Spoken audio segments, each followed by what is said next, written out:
En fait, il y a une vibe très boomer qui ne fonctionne pas et je sais même pas à qui le film s'adresse. Pour moi, c'est vraiment une fanfiction comme on pouvait en trouver sur Wattpad. Voilà, sur Wattpad. J'ai rajouté un A. Ça fait de ouf boomeuse, genre rajouter une lettre comme ça sans faire exprès, c'est génial. Mais j'ai 60 ans. C'est une expérience assez difficile, même si je sauverais peut-être un ou deux trucs. En fait, moi j'ai adoré ce film, voilà. Ouais, je sais. C'est 1h20 de pur plaisir. T'as Non, un tiers de la série qui est bien, quoi. Non, la moitié. Franchement, la moitié. Bah, deux derniers épisodes sur 6, Non, c'est j'ai un dit le tiers. 4 aussi. Qui t'a pris 10-0, mais t'as fait une bonne action. Mais ce que je veux dire. Mais où est-ce qu'il est? Mais où est-ce qu'il est, ce con de Perchman? La Perche est dans le cadre, c'est le podcast cinéma dans lequel on parle vite, mais on prend quand même le temps de débattre des films et séries qui font l'actualité. Dans l'épisode d'aujourd'hui, on parlera sport, tennis de table d'abord avec Marty Suprême, réponse en règle de Josh Safdie à son frère Benny, qui signait 4 mois plus tôt The Smashing Machine sur le MMA. Hockey sur glace ensuite, parce que quel meilleur timing que celui des JO d'hiver pour débattre de Heated Rivalry, série canadienne créée par Jacob Tierney, qui voit 2 athlètes vivre une histoire passionnée mais secrète, toutes disciplines confondues enfin, pour notre focus du jour, consacré sans surprise à la représentation du sport au cinéma. Mais s'il est une discipline sportive qu'on sous-estime, c'est celle que pratique chaque semaine l'équipe de La Perche. Marathon de projection, sprint pour rattraper une séance de Maigret et le mort amoureux quand la première s'avère complète, qui pensait que Laurent bosserait son cardio pour Pascal Bonitzer, sans parler d'épreuves extrêmes voire périlleuses qui nous demandent de repousser nos limites physiques et mentales. Oui, je veux bien évidemment parler de LOL 2.0, la suite du teen movie culte de Lisa Azuelos. Et puisqu'il est lui-même hockeyeur pour de vrai et conteste mes décisions d'arbitrage chaque semaine ou presque, carte blanche à Alban qui nous parlera de son ami Bruno Podalides en fin d'émission. Silence, moteur, La Perche est dans le cadre, mais on s'en fout, fait de la radio. Action! Et bonjour à tout le monde. Laurent, voilà, j'ai balancé que t'avais raté ta séance de Maigret ou le mort amoureux, mais t'as réussi à rattraper le film quand même. J'ai fini par réussir à le voir. En présence de Pascal Bonitzer. Qui était là. Qui était là, incroyable. Fantastique. Alban, toi aussi, tu as rencontré Pascal Bonitzer puisque tu étais à la séance que Laurent a réussi à rattraper. Bon, on est tous les deux devant Pascal. Et du coup, c'était une bonne après-midi. Très bien. Et bah, très bien. Très heureux. Ok. Salut Rita. Salut. Et salut Aline. C'est j'allais dire la première fois, mais non, t'étais déjà venue nous parler pendant Cannes. Pendant Cannes, effectivement. Donc voilà, et bien, joyeux retour du coup. Dans la bande des perchés, on commence comme chaque semaine par le courrier des perchés. Merveilleux jour que le dimanche. C'est pour moi le plus beau de la semaine. Pourquoi cela me plaît? Parce qu'il n'y a pas de courrier le dimanche. Rita, est-ce qu'on a eu des gens qui nous ont écrit cette semaine? Carrément, et j'aimerais commencer par un commentaire qui m'a vraiment fait rire parce qu'il est posté sur une vidéo d'il y a quelques mois puisque c'est sous celle de Bugonia, Vie privée, Wicked et la voix de Indra Jab, et quelqu'un nous dit: pourriez-vous parler du cinéma de Rainer Werner Fassbinder? C'est tout. Et alors déjà... Alors moi non, j'ai jamais vu aucun de ces films. Évidemment. Oui, évidemment, mais moi je trouve ça assez iconique. C'est Chet qui nous laisse ce commentaire. Merci à toi déjà d'avoir mis son full government name, genre c'est vraiment au cas où il y a plusieurs Fassbinder, et sans contexte. Et écoute, peut-être un jour, dans le cas d'une rétrospective de ces films, je ne sais pas si un jour il fait l'actualité pour une raison. Peut-être aussi une ressortie dans le cadre des chroniques de Rime sur les ressorties. Carrément. On a une personne qui s'appelle Nicolas Chausson qui nous dit que dans les sections recos, en fait, il trouve qu'on est assez. Il dit merci pour cette perle parce qu'on a dit qu'un film n'avait aucun intérêt. En fait, la section s'appelle bien les recos et les contre-recos de la perche. Donc, ce sont des films qu'on essaye de vivement vous dire de voir ou de ne pas voir justement. Il y a pas de place pour le mi-cuit. Oui. On est là pour être et radical. en l'occurrence, c'était infiltré et Charlie avait très envie de le voir et c'était une grosse déception, d'où effectivement cette contre-reco. Exactement. On a comme d'habitude Claudine qui nous écrit et on la remercie toujours de sa fidélité pour nous dire que elle a été déçue par à peu près tous les films qui sont sortis la semaine dernière et que tout était un peu frustrant. Son préféré, c'était Les Voyages de Teresa, beaucoup de poésie et d'optimisme malgré le sujet décrit dans le pitch, mais pas un chef-d'œuvre non plus. Et elle finit par A+, et A+, à vous Claudine. Dans les autres commentaires, on a une personne en DM Instagram qui nous a dit qu'il fallait lire Féminisme et pop culture de Jennifer Padjemi à propos de Shonda Rhimes, à qui on a dédié notre focus la semaine dernière. En l'occurrence, je l'ai lu et Manon aussi, et on est très d'accord sur tout ce qu'elle explique ensuite dans son message qui est assez long sur le sujet, et c'est très cool et on vous encourage. Où elle parle notamment des personnages de Bélé, etc. Exactement, du rôle de la musique et tout ça dans la série. Dans les séries de Shonda Rhimes. Quelqu'un nous a souhaité, et bravo à elle, une Shonda bonne émission. Elle a bien suivi l'émission de la semaine dernière, bravo. Et enfin, on a un commentaire assez long de quelqu'un qui fait preuve un peu de mauvaise foi, si on me demande. Et je vais pas le lire dans son entièreté, mais l'esprit veut que on oppose Sam Raimi et Emerald Fennell de manière fumeuse. Le sous-texte laisse entendre, qui ça a l'air d'être un homme par ailleurs. Non, je crois que c'est une femme, justement. Qui vise Yuri, je crois que c'est une femme. En tout cas, c'est quelqu'un qui vise Yuri en disant que c'est potentiellement misogyne, comme on a parlé d'Emrad Fennell. Je ne te prête pas de mots, parce que c'est pas écrit dans le commentaire, mais ça se finit par je vous laisse avancer dans ce chemin comme un grand, pour qu'on comprenne que ça parle de misogynie. Moi, je trouve que c'est Emrad Fennell qui est misogyne, mais ça n'est que mon avis, et je comprends, et chacun est libre de son interprétation de Hurlevent. Voilà pour le courrier. Qu'on déconseillait assez vivement, Hurlevent. Et ben on va passer au box-office de la semaine. Bon, là, c'est le calme plat, mais est-ce que ça peut pas quand même péter un de ces quatre là ? Laurent, alors ? Eh ben, qu'est-ce que ça donne ? Ça, on est encore plein dans le cinéma français. Ça commence en 2e semaine par Marsupilami, qui fait 1 417 000 entrées pour sa 2e semaine, donc une variation de 1%. C'est-à-dire, il a augmenté son score par rapport à la première semaine. Il faut que quelqu'un le voir pour la semaine prochaine. Ce qui est quand même très rare. Il fait un cumul à 2,8 millions. C'est une énorme réussite de la bande affiche. On fait besoin d'une sortie.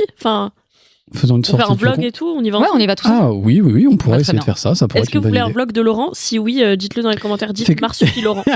Déguisé en Marsupilami, s'il te plaît. Il fait quand même une moyenne par copie de 1976, ce qui est genre plus de 2 fois plus que le deuxième. C'est-à-dire que c'est vraiment un carton. Les gens se ruent sur ce film. Je pense que c'est l'effet vacances / temps de merde. Encore les vacances. C'est les vacances la semaine prochaine. Alors, je crois que ça a commencé déjà dans certains coins. Non, je crois que Paris, c'est la première zone. Oui, mais... Donc ça commence ce week-end. Okay, ça veut dire que le film va devenir encore plus zinzin. Enfin, en tout cas, c'est énorme carton, très grosse surprise pour moi, parce que j'en avais absolument rien à foutre. Mais oui, là, c'est vraiment un très gros carton. Il est suivi, du coup, de très loin par Les Enfants de la Résistance, le dernier film de Christophe Baratier, donc qu'on n'a pas vu non plus, qui fait quand même 454 000 entrées en première sortie. Ah ouais ? Le réalisateur des choristes, hein ? Le réalisateur des choristes, grosse... Plutôt très beau démarrage quand même pour un film qui a presque 12 millions de budget, c'est quand même pas forcément extraordinaire. Enfin, remarque, si, ça me semble plutôt pas mal. Je pense qu'il devrait pouvoir s'en sortir, et il est suivi d'assez près par LOL 2, dont on vous parle ce soir, le nouveau film de Lisa Azuelos, qui fait 411 000 entrées en première semaine. Je pense que c'est l'effet un peu film culte. Et l'effet licence, qui joue à plein. Sophie Marceau aussi, probablement. Il y a quand même aussi, on peut noter Gourou, qui est en 4e place, qui fait 376 000 entrées. Un cumul à 1,5 million. Ce qui est quand même assez solide pour ce film dont on a aussi dit beaucoup de mal. Oui. D'ailleurs, un autre qui est suivi par un autre film dont on a dit beaucoup de mal, Hurlevent, qui fait 268 000 entrées en première semaine, ce qui pour le coup paraît vraiment pas beaucoup. Et même aux États-Unis, il est arrivé en dessous de ce qui était attendu. Il y a beaucoup de gens qui l'estimaient au-dessus de 40 millions, voire à 50 millions de dollars sur le premier week-end, qui était en plus un long week-end, et en plus le week-end de la Saint-Valentin. Et finalement, il a fait 35 millions. En premier week-end. En même temps, le film est mauvais. C'est-à-dire que moi j'ai vu la bande-annonce, j'ai fui le plus vite possible. Donc c'est parce que t'aimes pas Charlie XCX, ou comme l'appellerait Yuri, Charlie. Non mais déjà je ne connais pas Charlie XCX, et je suis beaucoup trop vieux pour ça. Est-ce que t'as vu au moins un film de Emrad Fennell ? Oui, j'ai vu Premier signe. Voilà, moi t'en as vu un, tu peux pas en voir un deuxième, c'est la règle. C'est possible. C'est possible. J'ai envie aussi de vous parler de Send Help, qui fait un démarrage quand même assez léger. Versus les États-Unis, où c'est à 105 000 entrées. En première semaine, même s'il a une très grosse moyenne. Même s'il a une très grosse moyenne par copie, donc parce qu'il est pas super bien distribué en fait. Je pense que c'est que le distributeur ne faisait pas confiance à ce film, et en plus quand tu vois l'affiche, on reconnaît pas Rachel McAdams alors que c'est une star, et on comprend pas que c'est Sam Raimi. Donc oui, je pense. Après, encore une fois, il est peu distribué, 225 copies. Quand on compare avec la bande affichée qui en a 717, c'est voilà. Il y a aussi un effet de cumul avec ça. Et il est suivi d'ailleurs, pareil, assez loin, par aucun autre choix, qui fait 103 000 entrées. Pareil, Park Chan-wook, petite déception pour un film qui est beaucoup mieux, qui fait pareil, une très grosse moyenne par copie, mais qui est assez mal distribué. Mais ça c'est bon. Ouais, mais c'est quand même une belle sortie pour un réalisateur qui est quand même très identifié. Donc c'est pas, je pense qu'ils sont un peu déçus quand même. Tu vois, en tout cas, qu'ils sont un peu déçus de la qualité de la distribution aussi, à mon avis.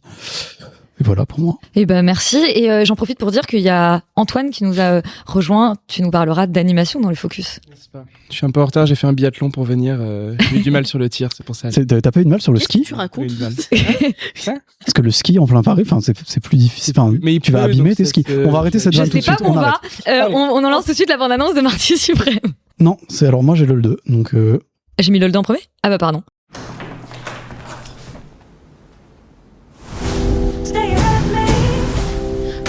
Louise, ça pue.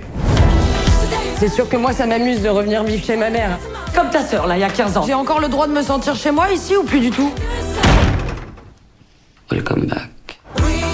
Oh, hey. J'ai rencontré un homme avec son chien, là. Vincent, enchanté. Anne profite enfin de sa liberté après le départ de ses enfants, mais tout bascule quand sa fille Louise revient vivre chez elle après un échec professionnel et sentimental. Et comme une surprise n'arrive jamais seule, son fils Théo lui annonce qu'elle va devenir grand-mère. Anne, bien sûr, c'est Sophie Marceau, l'héroïne déjà de LOL et qui est de nouveau l'héroïne de ce LOL 2.0. Enfin non, parce que la vraie héroïne, du coup, c'est sa fille Louise, qui n'est pas le personnage de Lola, qui était l'héroïne de LOL, mais sa petite sœur. Je t'ai perdu là, Elisabeth. Pas du tout, si vous avez suivi, c'est juste que tous les prénoms sont en elle, mais je suis pas perdue du tout. Laurent, alors déjà, pourquoi as-tu voulu aller voir LOL 2.0 ? J'y suis allé par conscience professionnelle. Par amour d'Émile aussi. Parce que par amour d'Émile aussi, qu'on salue. Dans le premier, oui, la réalité, c'est qu'on a revu un peu tous en groupe le LOL 1, qui est un film du coup un peu culte, qui est quand même très mauvais. Hein. C'est vraiment je pense qu'on pas est bien. tous un peu d'accord pour se dire que c'est franchement pas terrible. Et je me suis dit qu'il fallait quand même aller voir le 2, parce que voilà, quand même, grosse suite d'un film qui est quand même un peu attendu. D'ailleurs, ça marche bien, donc c'est pas si surprenant. C'est la suite qui est toujours pas très surprenante d'ailleurs, qui est franchement compliquée parce que le film est super mauvais. En fait, moi je trouve ça presque plus que mauvais, je trouve ça presque un peu déprimant parce que tu sens qu'en gros ils ont utilisé la licence LOL pour réussir à produire un truc parce que en fait ils n'arrivaient pas à faire produire leurs idées de film autrement. Alors en fait, l'histoire derrière, c'est que Pathé est venu voir Lisa Zoulos pour faire une série. Ah, ça LOL, explique vachement de trucs aussi. Et qu'elle a dit qu'elle se sentait pas d'écrire une série, mais que par contre elle se sentait d'écrire un numéro 2. C'est ça les coulisses. Ok, bah écoute, qu'elle a révélé honnêtement je pense que c'est faux, mais parce que la réalité, je pense qu'elle ment. Je pense qu'elle ment. Clairement, c'est du marketing, tu vois. Mais parce que en fait, il y a au moins 2, voire 3, voire peut-être même 4 films dans un seul. Ce qui montre en gros que personne ne sait ce qu'il a envie de faire dans cette histoire. Et que du coup, bah, il y a rien qui est cadré, il y a rien qui est organisé, il y a rien qui est correctement fait, ce qui est un énorme problème.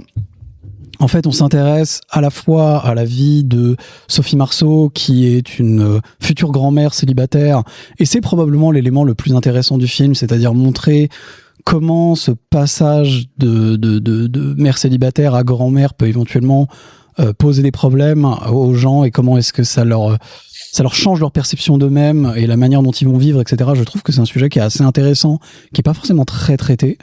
Donc il y a un truc, il y avait une idée en fait là-dedans qui est malheureusement en fait mal tenue, parce que tout est parasité par le personnage de Thaïs Alexandrin qui joue Louise, la petite sœur, qui est la fille de Lisa Zoulos, la réalisatrice, qui est aussi co-auteur du projet, et qui comment dire, qui parasite un peu le reste, où en fait on va la suivre, elle et son groupe de potes, qui ont tout un peu des histoires qu'on voit à peine quelques minutes à chaque fois, et dont on n'arrive pas vraiment à voir les tenants et les aboutissants, et qui a aussi une sombre histoire avec son père son père qui est toujours joué par Alexandre Astier, qui va se marier avec une de ses anciennes meilleures potes, donc qui est avec une nana qui a 25 ans de moins que lui. Okay. Ça fait beaucoup et beaucoup trop, donc du coup en fait on n'arrive pas à voir comment ça marche, et d'autant que les problèmes de qualité qu'il y avait dans le premier n'ont pas été réglés, c'est-à-dire que les dialogues sont globalement assez mauvais, on voit qu'ils sont un peu surécrits pour essayer de créer des punchlines, mais franchement c'est souvent très lourdingue. Il y a en fait juste des moments qui me font cringer, parce que très clairement en fait ces gens ne comprennent pas ce que c'est que la vraie vie, c'est-à-dire que elle est censée être architecte, elle travaille comme architecte, rien de tout ça, de ce qu'il raconte. Elle est toujours dans cet appartement si grand. Elle est toujours dans le même appartement. Très bien. Et tu comprends que en fait, la manière dont ils présentent le métier d'architecte n'a aucun sens, qu'ils ont jamais foutu les pieds dans un cabinet d'architecte, qu'ils s'en battent les couilles. Enfin, et tout est un peu comme ça, c'est-à-dire que rien n'est globalement construit et organisé pour essayer de donner la moindre vraisemblance à comment les choses se passent, ce qui rend le truc quand même très très pénible. Et très difficile à regarder, d'autant que les acteurs s'en sortent pas trop mal, à part Thaïs Alexandrin, que je trouve quand même assez mauvaise et qui est malheureusement pas très bien servie par des dialogues catastrophiques. C'est une expérience assez difficile globalement, même si je sauverais peut-être un ou deux trucs, c'est-à-dire que il y a, contrairement à LOL 1 qui est un film hyper classique où vraiment il se passe rien d'intéressant, là il y a des tentatives niveau réalisation qui sont quand même globalement assez moches et d'un symbolisme quand même assez pénible et très lourdingue. Mais elle essaye, c'est ça que Mais tu au veux moins, dire. il y a de l'essai, quoi. Il y a un truc que j'ai pas forcément vu beaucoup dans le cinéma français. Il y a des passages en animation, il y a des trucs un peu. Il y a une volonté de représenter l'univers, comment dire, numérique un peu des enfants et de comment. Qui sont un peu lourdes, qui sont pas très réussis, mais qui au moins sont tentés. Je trouve que voilà, ce sujet de base et autour de Sophie Marceau est assez intéressant. Je trouve que la représentation, sinon du groupe d'amis et de leur dynamique, est plutôt fun et plutôt pas mal. Mais honnêtement, on les voit pas, et on les connaît pas, et globalement, on en a rien à foutre, et c'est complètement rajouté par dessus pour se donner une espèce de légitimité à être un LOL 2, alors que ça sert à rien. Ça aurait dû être un film sur. Soit ça aurait dû être un film sur Sophie Marceau, soit sur Thaïs Alessandrin avec la relation avec son père et son ancienne meilleure amie, soit éventuellement une espèce de vraie suite à LOL avec voilà, cette espèce de délire de teen movie, enfin qui est pas vraiment un teen movie parce qu'ils ont Là, tous ils ont plutôt 25 ans. Ouais. Mais je veux dire qui est un peu dans cette lignée là-dedans. Mais il y a rien qui marche parce qu'il y a pas de choix, il y a rien qui est correctement fait. C'est beaucoup d'incompétence quand même dans cette histoire. Hein. Après, le truc, c'est que là, tu parles de plusieurs films à la fois, et je n'ai pas vu le film, mais j'en parle. Mais et en plus, toi, t'aimais beaucoup LOL 1 avec lequel t'as grandi. Mais j'ai grandi avec. Ça veut pas dire que je le trouve particulièrement réussi pour. Non, mais je place parce que je trouve ça intéressant. Mais tu l'as revu récemment, du coup? Bah, avec nous. T'étais avec nous. Je me rappelle pas, il y avait beaucoup de monde. Mais non, mais il est hyper brillante en plus. Enfin, mais je suis une très mais belle Laurent personne. est une personne âgée, voilà. Non, mais ce que j'allais dire, c'est que je pense que c'est une question d'équilibre dans la boom, parce qu'évidemment, c'est la référence ultime, mais la storyline des parents et celle des ados fonctionnent très bien ensemble parce que c'est très bien écrit, etc. Je pense que tu peux avoir plusieurs films dans le film. Là, vraiment, il y en a trop. Ouais. Là, vraiment, c'est trop. Il y a rien qui. Enfin, le film fait 1h45. En 2h30, t'aurais pu tenter un truc, mais ça aurait été trop long. Et si ça avait été une série, ça aurait potentiellement été plus intéressant. C'est pour ça que l'idée que ça pouvait potentiellement être une série avait vaguement du sens. Mais Aline, toi, t'as quelle relation avec le premier LOL? Moi, c'est pareil. En fait, j'ai grandi avec. Je pense que j'étais au début de lycée quand il est sorti et je n'habitais pas à Paris. Et le film pouvait donner des élans de montée à la capitale pour ça. Mais en fait, en le revoyant, il y a quand même pas mal de choses qui sont déjà hyper gênantes sur cette jeunesse dorée qui a des problèmes que j'aimerais bien avoir finalement parce qu'il y en a aucun. Donc c'est, comme tu l'as dit, Laurent, pas du tout la réalité. Et c'est ce qu'on retrouve encore aujourd'hui dans ce 2.0. Rien que le titre. Mais déjà, le titre, elle est pas de 2009. Mais LOL, oui, mais tu sais, c'était genre tout m'appelle LOL et personne n'appelle LOL dans le film. Là, LOL 2.0, on sait pas pourquoi. C'est ça, mais en fait, il y a une vibe très boomer qui ne fonctionne pas. Et en fait, je sais même pas à qui le film s'adresse du coup, puisque pour les ados, je pense que, comme tu l'as dit, Laurent, le groupe n'existe pas, donc je pense pas qu'on puisse facilement s'identifier à eux. D'ailleurs, on dirait aussi une blague de très mauvais goût, puisque c'est quand même un gay, un handicapé, un arabe dont on ne sait rien, si ce n'est qu'il veut faire des études de cinéma. Enfin, en fait, c'est la meilleure blague. L'handicapé qui joue mal en plus, le pauvre. Pas rapper alors que c'est son seul ange. Qui est le plus mauvais acteur du film. Pardon, le personnage arabe, il fait du rap? Non, alors lui, il veut faire du cinéma. C'est l'handicapé qui fait du rap et l'handicapé, il veut J'ai envie de voir ce film. La vérité, vous donnez envie. Voilà. Mais après, si vous je sais pas si quelqu'un ici a vu I Love USA avec Sophie Marceau de Lisa Azuelos. Ah, qui est le LOL USA, qui est le remake. Non, I Love USA, qui est un film. Encore un autre. Prime Video, et dedans, elle fait déjà ce genre de folie. Donc ce groupe d'amis. Mais donc ce groupe d'amis, en fait, on les voit pas assez pour pouvoir s'identifier à eux. Ils n'ont rien d'intéressant à raconter, mais tout comme la protagoniste qui est, tu l'as déjà dit Laurent, mais très mal servie par les dialogues. Je cite à un moment, elle dit « Je crois qu'il y a trop de nuages devant mon soleil. C'est pour ça qu'elle ne va pas bien. » Ouais. C'est écrit, c'est mal écrit à ce niveau-là. À ce point-là. C'est une très belle définition de la dépression, non? Alors, elle se targue aussi d'être TDAH, phénomène de mode ou pas, mais en tout cas, elle essaye de calmer tout ça en fumant des joints avec sa mère. C'est des scènes qu'on a déjà vues dans le premier volet, et j'ai l'impression que dans ce deuxième versant, c'est que du recyclage en fait. Il y a des caméos mais qui fonctionnent pas non plus, et c'est honnêtement il y a pas beaucoup de caméos, il y a pas beaucoup de trucs qui montrent que c'est une suite. Il y a Mel. Oui, mais en fait il y a des scènes, rien que l'ouverture, c'est une scène d'engueulade qui est dans le premier volet. Là on a le contre-champ, mais ça fonctionne pas. Enfin en tout cas mon impression c'est qu'elle avait des scènes un peu clés en tête, elle a mis ça dans ses notes sur son téléphone, et après elle s'est dit comment j'essaye de combler comment je fais des jonctions avec ça, et elle a juste mis des types de pop. On entend il y a un très gros budget, musique, gros budget pour la musique, comme dans le premier d'ailleurs. Mais comme quoi par exemple je sais plus, mais t'as du Billie Eilish, je crois. Enfin tu vois, ils ont de la thune. Ah oui. Ouais. Et c'est pour ça qu'ils ont pas réécrit le scénario, quoi. Et à un moment du Charles Aznavour, quand même, avec mes amis, mes amours, mes emmerdes, et je garderai juste ce dernier mot pour décrire le film. Écoute. Non, mais ce qui je trouve finalement peut-être le plus déprimant, ça vient d'arriver au cerveau. C'est que tu sens qu'en fait tout ça, il y a à la fois genre un projet purement marketing, enfin purement mercantile pour essayer de faire de la thune autour de LOL. Et pour lancer la carrière de sa fille, qui n'existe pas en fait, c'est-à-dire qu'elle a joué que dans des films de Lisa Azuelos. Mais c'est ça, parce qu'elle était déjà dans son précédent, enfin dans son avant-dernier. Qui joue dans tous les films de Lisa Azuelos, sauf elle a joué dans All Inclusive de Fabien Antoniente. C'est son seul crédit en dehors des films de Lisa Azuelos. Malheureusement, elle est pas bonne. Enfin, tu vois, faut être honnête, elle joue pas très bien la comédie et en plus comme c'est mal écrit, c'est dur hein, parce que voilà. Ce qui est d'autant plus cruel, c'est quand on la voit jouer avec son groupe de potes où il y en a dedans qui sont super bons et que elle non, et ben ça montre en fait un très très gros gap de qualité quoi et de talent. C'est très cruel hein, c'est vraiment un truc de genre de montrer un peu cette limite du népotisme finalement genre autour de ça. C'est horrible de faire ça à sa fille du coup. Je suis désolé hein, vraiment genre, mais... En plus enfin si ça se trouve elle est très sympa Thaïs Alessandrin, je la connais pas, j'ai pas envie de trop lui cracher dessus, si ça se trouve c'est quelqu'un de très bien, mais là vraiment elle est desservie par tout ça. Il y a vraiment un truc de gênant en fait autour de ça dans le film que moi que je peux pas m'empêcher de sortir de ma tête quoi. Et donc je l'ai pas vu mais le film a rien à voir avec League of Legends, on est d'accord? Mais toi t'es venu faire des vannes en fait ce soir. League of Legends. Ça a plutôt bien marché. League of Legends c'est un jeu vidéo que tout le monde appelle LOL aussi. Ça s'appelle LOL. Voilà, comme League of Legends. J'imaginais certaines des phrases que t'as dites. Non, mais après, on parle de quel film? C'était rigolo. Non, mais écoute, pour ceux qui avaient la rêve, c'était très bien. Si tu veux faire des vannes sur NTM après avec Marty Suprême. Non, mais on peut parler d'Arcane après si tu veux, du coup. Bon, bah, du coup, bande-annonce de Marty Suprême de Josh Savdi. Hello. Hey, it's Marty Mauser. I'm in the Royal Suite. I saw you in the lobby yesterday. Okay. Well, I never talked to an actual movie star. You know, I'm something of a performer too.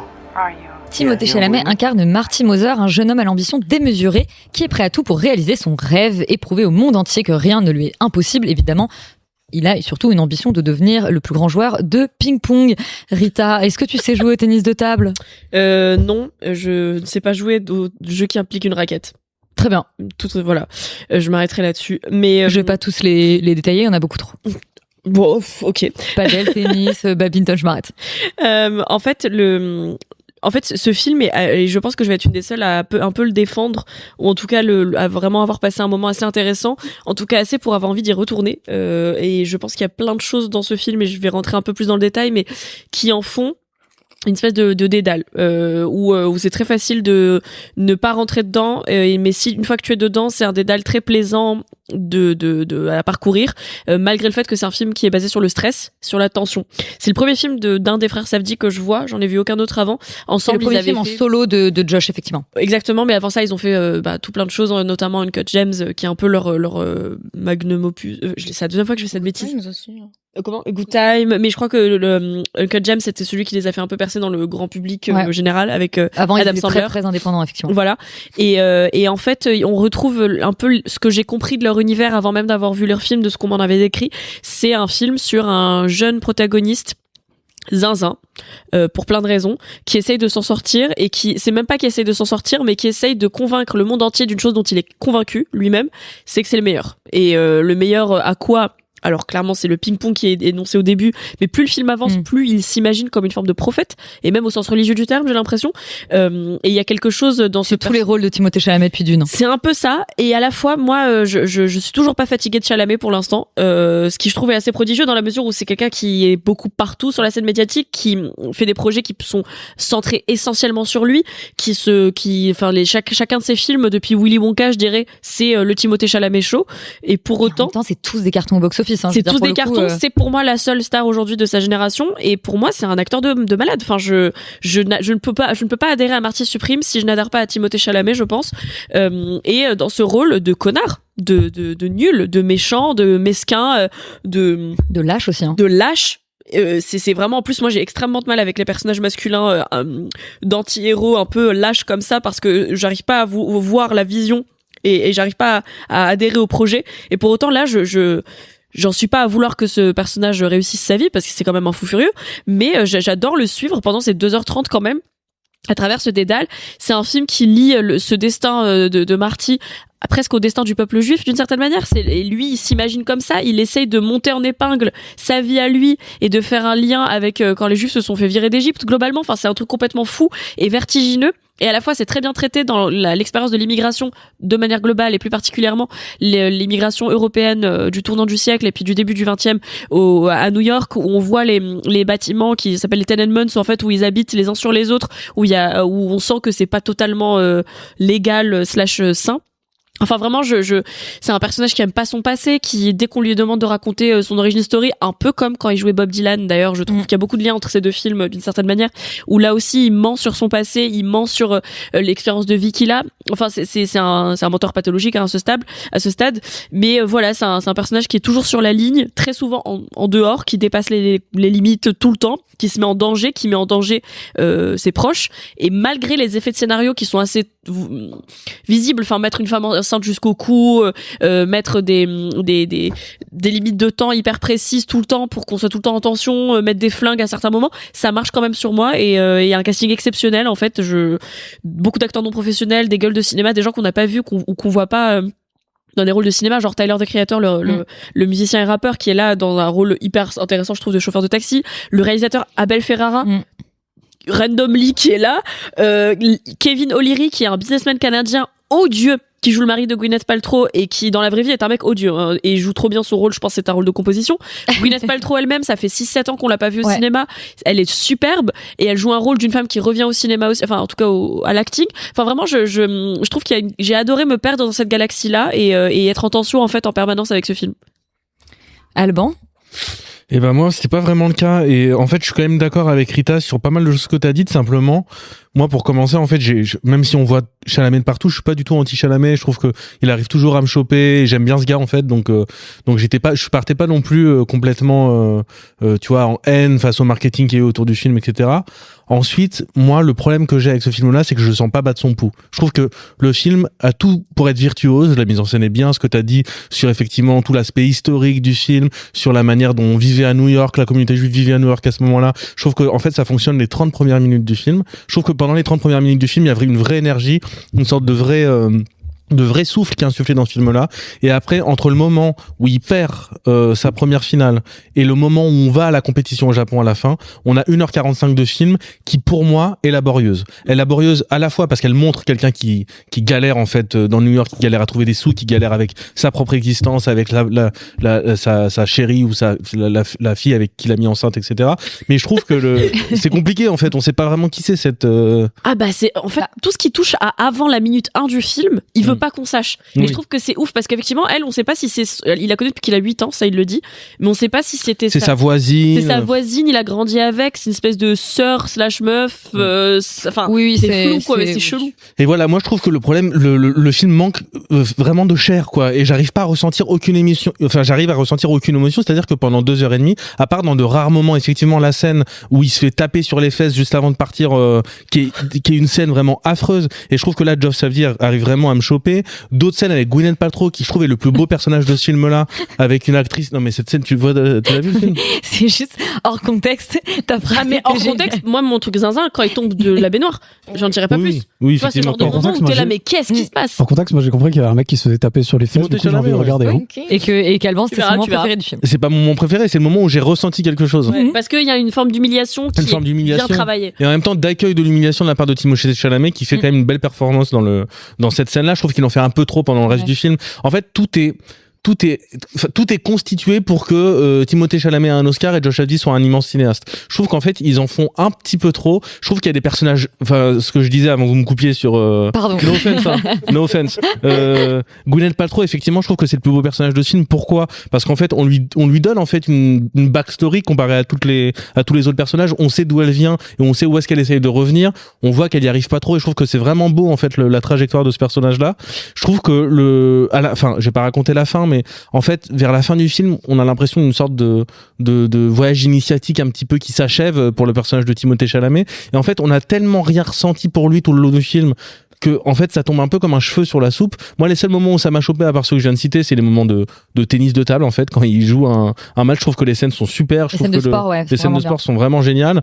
Et voilà, et je trouve qu'après c'est dommage parce que le film a tellement de propositions que t'es obligé d'en aimer certaines. C'est-à-dire que effectivement le personnage d'Abel Ferrara, je le trouve génial, ce dingo avec son couteau mafieux qui essaye de retrouver son yinche, je trouve ça vraiment génial, tu vois. Même quand le chien il est dans une maison bizarre, le gars il sort avec une carabine, enfin bref, c'est trop bizarre, tu vois. Et en fait, et ça c'est très, je trouve pour le coup, les premiers films des frères Safdie avec des intrigues complètement décousues, des personnages les complètement... tout premiers films des frères Safdie, c'est pas du tout ça, c'est des films beaucoup plus lents, Daddy Long Legs. Non, mais je parle avec des personnages vraiment très étranges que tu suis, qui sont toujours soit moitié mythomane, soit moitié voleur. Moi je parle d'avant. Mais moi, encore avant Good Time, je crois que c'est des films beaucoup plus calmes et beaucoup plus lents avec des personnages qui sont quand même plus situés en fait, je trouve, socialement. Oui, c'est-à-dire que tu sais de qui on parle quand tu les croises, c'est ça que tu veux dire? Un peu plus que Timothée Chalamet ou Abel Ferrara. Ok. Dans le film, je veux dire.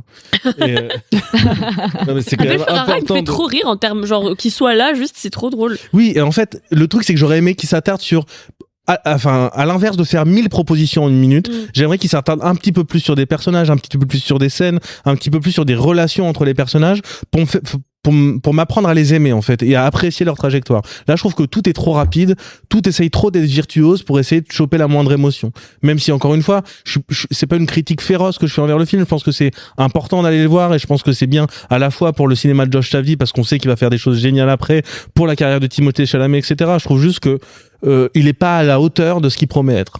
Voilà. Tu sens un peu trop la recherche des Oscars aussi. Non, pas vraiment, mais je trouve qu'en fait le film aurait pu être génial, mais vraiment ça aurait pu être un chef-d'œuvre absolu, ça ne l'est pas. Et du coup, on passe vraiment à côté de quelque chose, encore une fois, selon moi. Mais donc, on recommande quand même plutôt, parce que Rita, toi, t'as aimé. Ah oui. Et alors, parce qu'on a Hamza, le frère de Rita, t'as aussi vu Marty Suprême. Tu veux nous dire ce que t'en as pensé? En compagnie de Rita, en plus. En compagnie de Rita. Est-ce que t'as autant aimé qu'elle?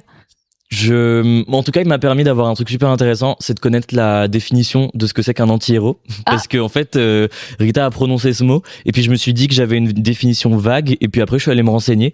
Et, du tout petit peu que j'ai compris, un anti-héros, vu qu'il y a un préfixe anti, c'est que c'est le contraire, et un héros classique, il a souvent un objectif, et franchement, c'est fouté, hein. Je suis allé loin. Le héros classique, il a souvent un objectif noble, des valeurs, et il se démarque par son intelligence, et souvent il est intelligent, souvent intelligent, je suis fort, moi. Et il est souvent attirant, et il y a un truc. Alors que là, on a tout le contraire. Lui, il est obsédé par l'argent et la reconnaissance sociale, et de vous à moi, je trouve pas ça très très noble.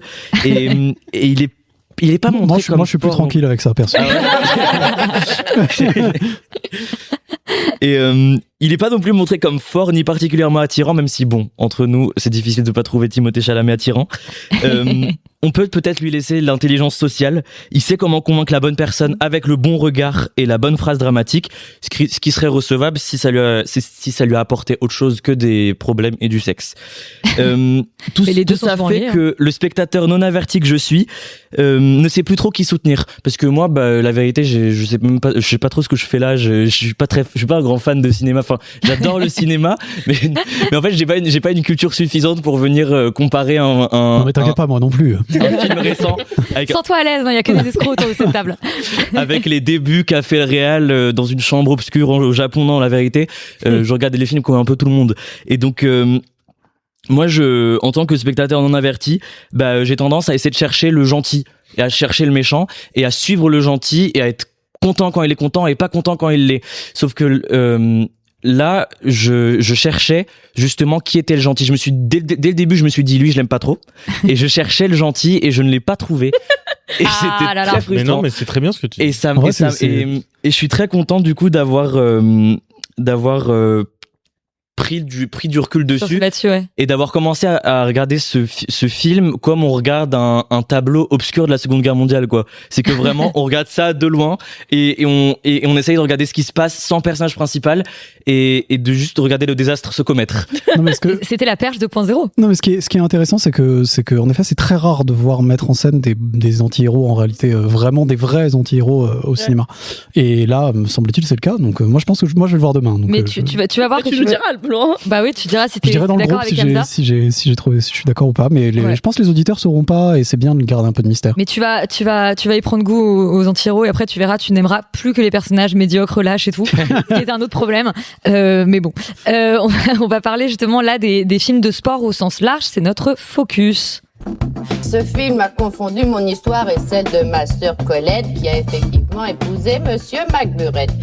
Monsieur McBurett, qui est l'aviateur anglais. Voilà. Oui, c'est ça. Alors les films de sport, c'est très très très très large, donc on a décidé un peu quand même de circonscrire. Déjà, on ne parlera pas de séries, on ne parlera pas non plus de documentaires, donc on parle de longs métrages qui parlent de sport ou qui mettent en scène des sportifs. Comme toutes les semaines, on vous a demandé. Parce que toi, tu pourrais faire un focus Friday Night Lights. Mais bien sûr. Tu veux qu'on change de sujet tout de suite? Non. Allez, je fais un focus toute seule. Non, mais on vous a demandé comme toutes les semaines quels étaient vos films de sport préférés. On a eu énormément de réponses, alors des séries aussi, notamment beaucoup Ted Lasso, mais je vais me concentrer sur les films Tatami, Moneyball, Warrior, Moi Tonya, Le Mans 66, Tennis. Alors ça, j'avoue que je situe pas ce film, alors pourtant je suis une fan de tennis, je ne sais pas ce que c'est. Après il y a Challenger, je me dis c'est quelqu'un qui a juste dit tennis. J'aime le tennis. Ouais, j'aime bien le tennis. Quel est votre sport préféré? Non, mais parce que je veux dire, il y a Challenger, il y a plein de films, il y a 5e Step, il y a Wimbledon. Moi j'en ai vu plein de films sur le tennis, mais tennis, je ne connais pas. Donc Challengers, je disais, Gentleman Jim, My Sunshine, Rasta Rocket, Le Grand Bain, Invictus, $1 Million Baby qui revient énormément, Rocky beaucoup aussi, Coup de tête, À nous la victoire, À mort l'arbitre, L'enfer du dimanche, Iron Claw, Dodgeball, Animated Machisme, mais ça je sais que c'est toi Antoine, et tu nous parleras de ce court-métrage, La rage au ventre, Speed Racer, Raging Bull, Creed, blablabla, je sais pas si j'ai tous les cités, on a vraiment beaucoup trop de réponses, aussi Le plus beau des combats. Donc vous voyez que c'est très très vaste et que ça parle d'un certain nombre de sports très très variés. On a du sport de combat, on a du sport de raquette que Rita affectionne particulièrement, on a du sport de ballon et tout autre type de sport. Mais je vais d'abord me tourner vers le docteur Laurent cette semaine. Qui reprend un peu le rôle de Dr Alban, qui est en congé en ce moment. Qui est pourtant un hockeyeur de haut niveau, n'est-ce pas? Oui, dans un passé, oui. Pour de vrai? Oui. Oui, c'était pas une blague? Ah non, c'est vrai. Oui. J'ai dit que c'était vrai là après. On en apprend tous les jours, c'est magnifique. Et donc que des vérités. Et donc c'est vrai que voilà, je vais faire un petit début sur on va dire l'histoire, même si en fait je vais revenir dessus que ça n'a pas trop de sens, mais j'aimerais en fait d'abord commencer par dire que j'aurais aimé dire que c'est une figure très ancienne du commentaire de la littérature, mais malheureusement ce serait un peu exagéré parce que il n'y a pas vraiment de sport dans l'épopée de Gilgamesh. Il y a quand même Gilgamesh et son poteau Enkidu qui se battent dès qu'ils se rencontrent pour la première fois dans une espèce de combat un peu ritualisé, semble-t-il, qui pourrait se rapprocher du sport ou de la lutte, mais apparemment quand même pas trop. Ils chassent ensemble, mais c'est quand même pas vraiment du sport. Faut pas déconner. Mais par contre, on en trouve quand même des L'Iliade où il y a des compétitions mises en scène dans un livre, des courses de chars, de la lutte, etc. Donc parler dans des œuvres de fiction de sport, ça date un peu quand même. Et au cinéma, ça arrive très tôt, voire même vraiment très tôt, voire techniquement même avant le début du cinéma.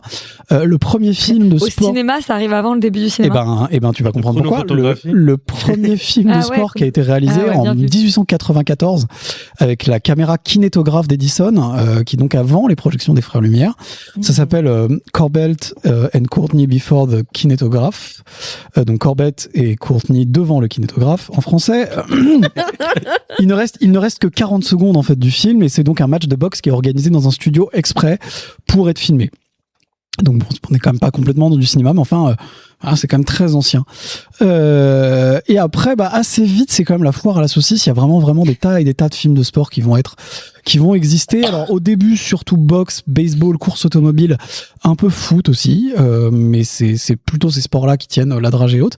Mais en fait, après, il y a vraiment de tous les sports, plein de plus en plus, et même sur des sports ultra improbables, dont je ne vais pas me priver de vous en citer quelques-uns, comme le Dandibio ou le Gilli Danda, qui est un sport qui a deux noms et que je ne connais pas, qui fait l'objet d'une comédie romantique népalaise nommée Damaruko Dandibio, que je vous invite. Oui. Ça me fait penser à dans Mad Men, qui n'est pas du tout un film sur le sport puisque c'est une série sur la pub, mais dans Mad Men il y a tout un arc de saison sur le softball ou une connerie comme ça, sur le high alai, parce qu'ils essayent d'importer le high alai aux États-Unis. Ils vont dire ils disent que ça va être le plus grand sport ever dans genre 2 ans, et ils investissent, mais personne ne se souvient de ce que c'est. C'est un sport de raquette, il me semble, comme le paddle ou une connerie comme ça.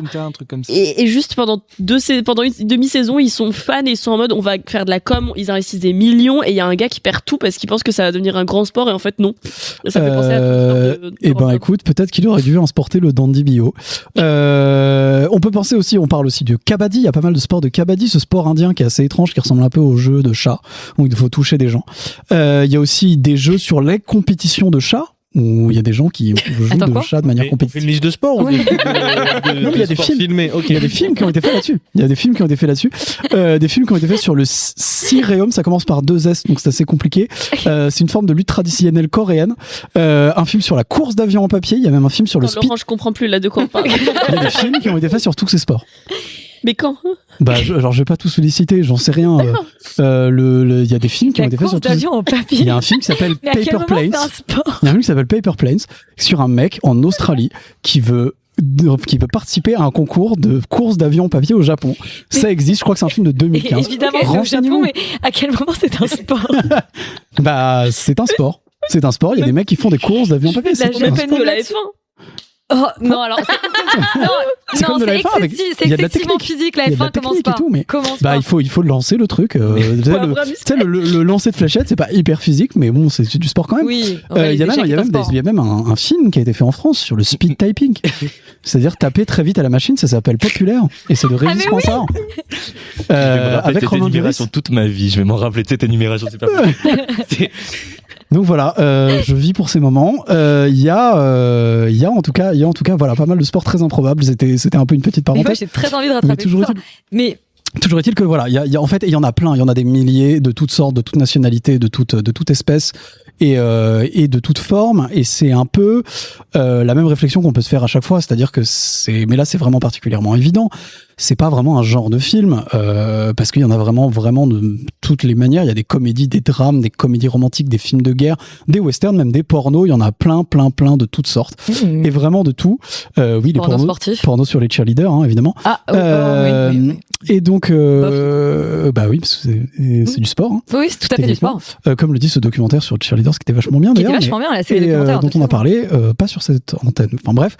Et donc, par-dessus en fait un peu de tout ça, par-dessus un peu toute cette réflexion autour du genre. Si Rita, tu veux parler? Non, plus tard.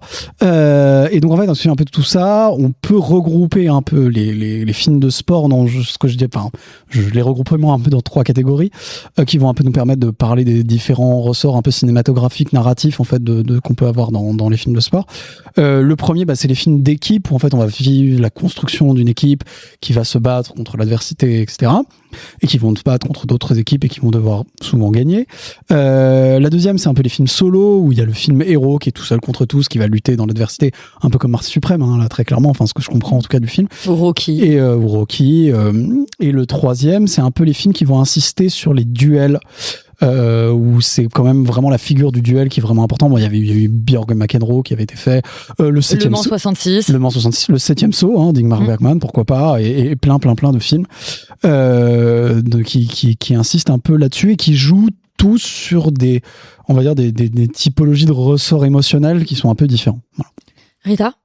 En fait, ce qui est aussi intéressant en rapport à toute l'histoire dont tu viens de parler, c'est que si ça fascine autant de tous les temps et dans tous les lieux, c'est que le sport, c'est un spectacle en plus d'une performance physique.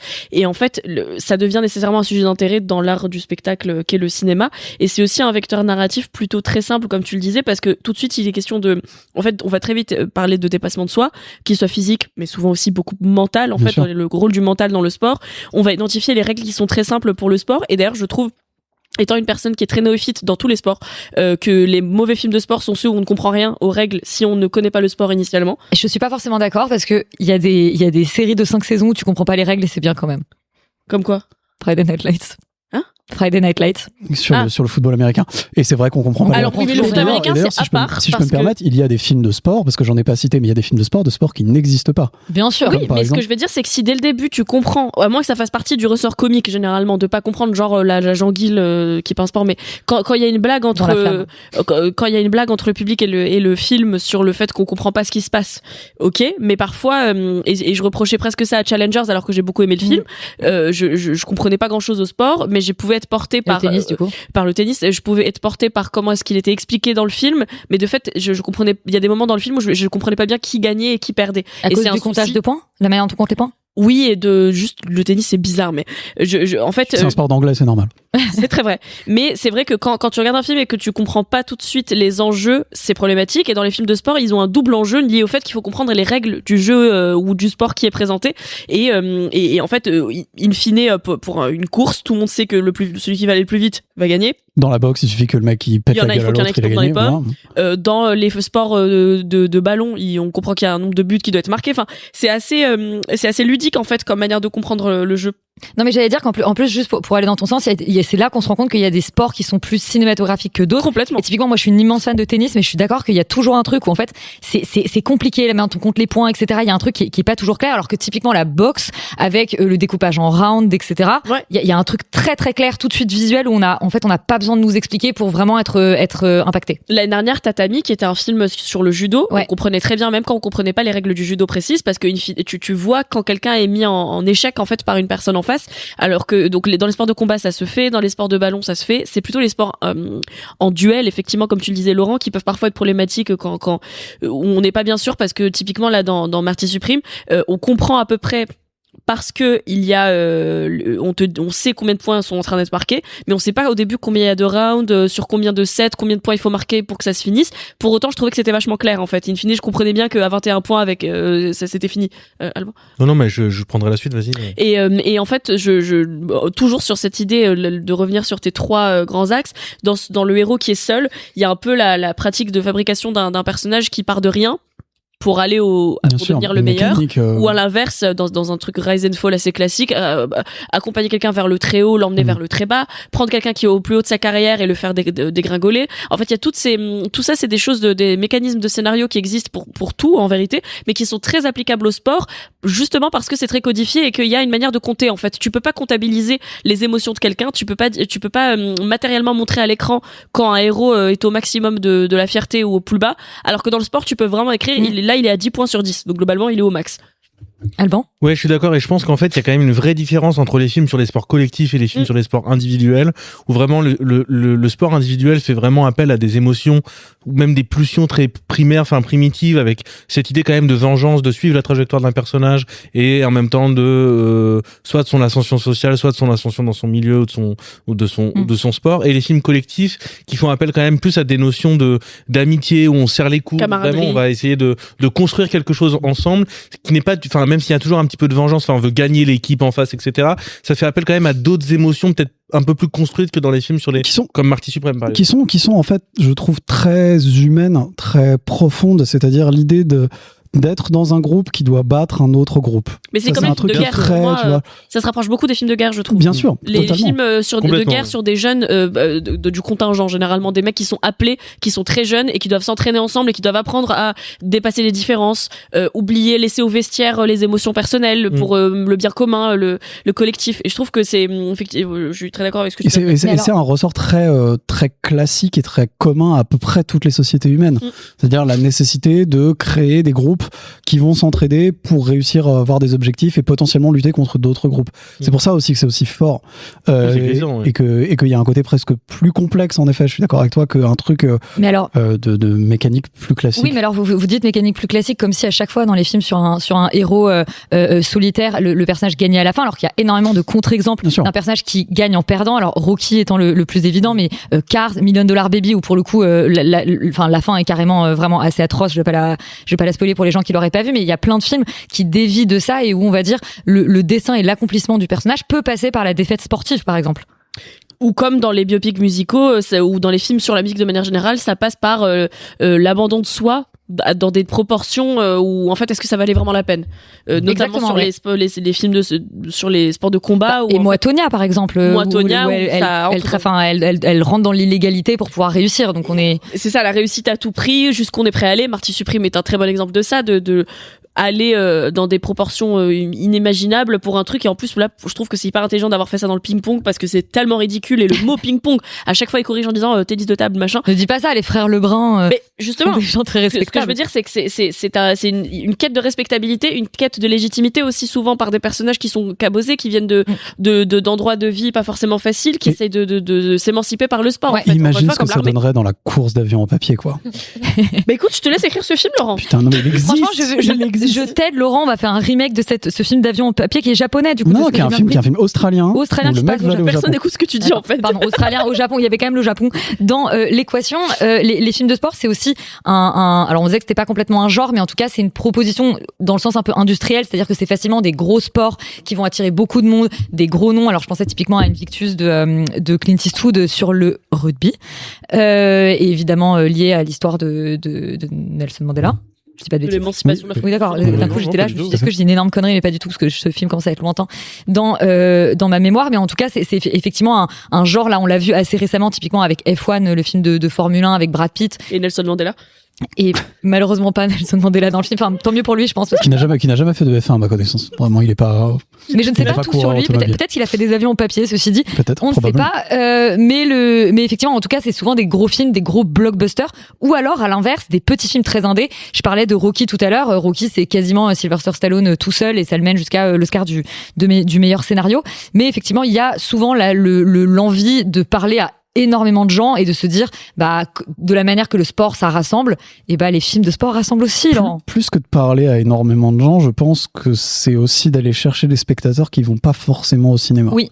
Et qu'en fait 100%. tout l'intérêt c'est de se dire genre je vais faire un film sur le baseball. Je pense qu'il y a des darons ricains qui ne voient que des putains de films sur le baseball, et ils vont dès qu'il y a un film sur le baseball, ils vont le voir, et c'est leur seule culture cinématographique. Surtout s'il y a Brad Pitt dedans. Voilà. Non mais alors Moneyball qui est moyennement un film sur le baseball, mais quand même un peu, mais qui est pas un film traditionnel sur le baseball. Sur les coulisses du baseball. Mais qui est scénarisé par Aaron Sorkin. Bien sûr, qui est un film pas mal du tout d'ailleurs en réalité. Mais tu vois, c'est pour ça aussi que le film de baseball est un film qui fait un genre qui fait autant carton aux États-Unis, parce que en fait, je pense que ça ramène des gros darons à casquette. Et il y a des versions avec des chiens qui jouent et tout nous parvient bien pas malheureusement. Bien sûr, alors Air Bud, on aurait pu faire un focus Air Bud un jour peut-être. Je suis 100% chaud pour un focus sur tous les films sur Disney+ qui impliquent des labradors, parce qu'il y en a beaucoup. Un film de labrador. J'adore ça. Et du coup, il va falloir que je me renseigne. Il va falloir que je travaille. Moi, c'est les dockers, voilà. Donc, moi, je préfère les corgis. Non, mais attends, ça va. Par contre, je suis persuadée un focus film sur les chiens. J'en parlerai à Yuri. Moi, je suis 100% d'accord, et il y a en plus beaucoup de Jack Russell acteur. Et en parlant de Yuri, qui nous a vachement aidé sur la conception de ce focus, les absents n'ont pas toujours tort ici. Il y a une grosse évolution, et il expliquait dans la manière dans la grammaire visuelle en fait de filmer le sport à la télévision, notamment parce qu'en fait une fois qu'il y a eu la télévision et qu'on pouvait voir les matchs à la télévision, il fallait donner une raison aux gens de se déplacer au cinéma, et comme tu viens de le mentionner, pour donner une raison supplémentaire aux fans de baseball d'aller voir un film de baseball, c'est leur offrir une promesse d'image inédite. Et aujourd'hui, c'est moins le cas, parce qu'aujourd'hui, on développe en fait les technologies de manière de filmer le sport, et Antoine en parlera 100 fois mieux que moi, ont tellement évolué qu'en fait, quand tu regardes un match de foot, tu peux regarder tous les angles, et il y a de plus en plus de caméras de partout. Et Yuri mentionnait un match de Zidane de Philippe Parreno, où en fait, il y a 20 caméras qui filment un match de Zidane, et depuis, c'est plus difficile de convaincre par comment est-ce qu'on va filmer. Mais pendant longtemps, un des enjeux, c'était de dire, viens, tu vas voir le foot comme tu l'as jamais vu dans ta petite télé, quoi. Mais d'ailleurs, il y a un truc un peu étonnant, qui est que alors j'allais déjà dire qu'il y avait beaucoup de techniques de filmage de sport qui viennent de Leni Riefenstahl. Je sais jamais le prononcer, mais ça. Laurent, you should not. Ouais. Mais si, reprends-moi. Moi, je prononce mal, mais donc cette cinéaste qui a fait des films pour le gouvernement nazi. De propagande. Et voilà, de propagande nazie. Et en fait, il y a énormément de manières qu'elle avait de filmer, donc pour le coup, documentaires qui ensuite ont été réutilisés dans les caméras de sport, etc. Donc, il y a une influence dans les deux. Enfin, voilà. Mais surtout, ce que je voulais dire, c'est que maintenant, il y a quasiment l'effet inverse, parce que je parlais de F1 tout à l'heure. F1, c'est un film qui est fait pour attirer des spectateurs, des nouveaux spectateurs pour regarder la F1. On a eu évidemment la série documentaire Drive to Survive sur Netflix, mais en fait c'est des synergies. Derrière, c'est essayer de ramener encore plus de gens avec ce film, et de faire grandir toujours le public, pour le coup, de ramener par le cinéma des nouvelles personnes dans ce sport. Antoine ? C'est vrai que c'est intéressant, parce que F1 est à la fois une pub géante pour la F1 et pour Apple, et les manières dont ils s'insèrent l'un dans l'autre. Et pour quand tu regardes la F1, tu détestes ce film ? C'est marrant que tu dis ça, parce que moi j'ai trouvé justement que les scènes de F1 étaient assez incroyables, parce qu'en fait tu ressens des émotions que tu ressens quasiment jamais quand tu regardes de la F1, parce que en vrai la F1, même si t'adores ce sport, c'est assez chiant.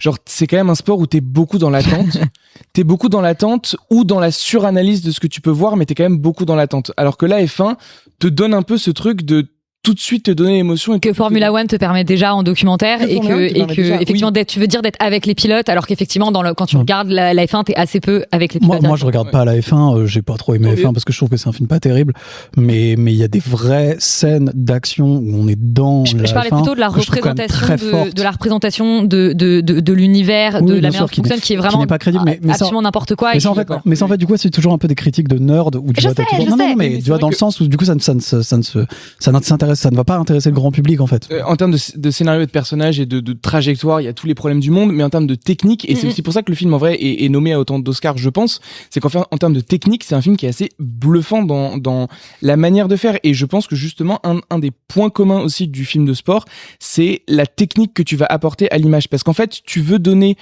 à voir à des gens qui sont habitués à voir ce sport partout à la télé et encore plus aujourd'hui sur tous les écrans possibles et inimaginables, tu veux donner à voir des images qui sont à la fois suffisamment proches de la réalité pour pas que tu te dises c'est bizarre, j'ai pas l'impression de regarder du vrai sport, et en même temps qui soient suffisamment exceptionnels pour que justement t'aies pas l'impression de regarder du vrai sport. Et toutes les techniques qui sont développées à la fois dans les films et les séries de sport, je pense à Ted Lasso ou la manière dont ils ont recréé des stades et recréé des foules qui existent dans d'autres films de foot, Marinette par exemple, tu vois, où en fait ils ont filmé dans un stade vide à Paris, et après c'est vraiment recréer tout l'univers autour, et le challenge est vraiment sur le football féminin, Marinette, sur le football féminin en l'occurrence, le challenge est vraiment de recréer cette image-là et de recréer cette technique-là, et Marty Supreme le fait aussi très bien. Il y a beaucoup d'interviews sur Marty Supreme et sur le à quel point est-ce qu'il a poussé l'entraînement en ping-pong. Timothée Chalamet avait il s'est entraîné avec un ancien médaillé olympique de ping-pong, et ils avaient 5 échanges appris par cœur qui se rapprochent plus de la chorégraphique du sport à ce titre-là. Et en fait, c'était vraiment répéter ces mouvements-là et la manière dont tu filmes les mouvements, la manière dont tu les filmes, c'est vraiment pour moi ce qui fait aussi l'essence du film de sport et de mettre le sport au cinéma. Après, sur Mathieu Suprême, ça a fait partie de la communication autour du film quand même. C'est-à-dire que Timothée Chalamet explique lui-même qu'il mettait des lentilles pour voir moins bien, pour que quand il mette ses lunettes, il voit vraiment avec. Bon, mais ça c'est autre chose, c'est pas comment on filme. Pour moi, ça fait partie de tout le discours autour de ce film et sur le côté genre la performance, mais c'est vrai que tu fais aussi de la technique pour donner du grain à moudre au marketing derrière. Mais sur Marty Supreme, là je trouve où c'est pas vraiment totalement honnête, c'est qu'effectivement les scènes de sport, enfin les scènes de match sont vraiment bien. En revanche, le film ne fait absolument jamais la promotion du tennis de table. Enfin, tu vois, il s'intéresse très peu au sport. Enfin, il s'intéresse très peu à la pratique du tennis de table, je trouve. Enfin, le personnage de Timothée Chalamet en parle, il explique qu'il veut percer, que ça va bientôt arriver sur le territoire, mais comparé à un film comme F1 où effectivement c'est une enfin forcément il y a des nuances entre les deux, mais où c'est un film promotionnel gigantesque pour la F1, je trouve qu'il y a une forme de, et j'irai pas je n'utiliserai pas ce mot-là pour Marty Supreme, peut-être plus pour la série dont on va parler après, mais qui est soit une sorte d'excuse, soit une forme de décor, et je trouve ça un peu malhonnête en fait de ramener les gens pour une raison sportive, pour un sport, pour que ça en serve juste de cadre ou de décor. Et en même temps, la boxe a toujours fait ça pour raconter, des tragédies intimes. Qui s'intéresse à la boxe, mon pote? Je suis désolé. Non, mais ce que j'allais dire, c'est que personne ne va voir Marty Supreme pour le ping-pong, je pense. Non, complètement. Moi, c'est l'argument qui me motive le plus. Et tu vois, en fait, non, mais c'est toujours un peu le même débat sur est-ce que c'est l'arène qui motive les gens à aller voir le film, et est-ce que tu vas voir le film parce que l'arène est de bonne qualité. Moi, je trouve qu'une bonne arène, donc c'est-à-dire pour resituer un peu ce que c'est qu'une arène, c'est l'univers dans lequel ça se passe, c'est-à-dire j'en sais rien, l'univers des pilotes de chasse, et ben c'est l'arène, c'est les pilotes de chasse, ou j'en sais rien, l'univers de la police judiciaire avec un meurtre, c'est l'arène, c'est Maigret dont on va parler tout à l'heure.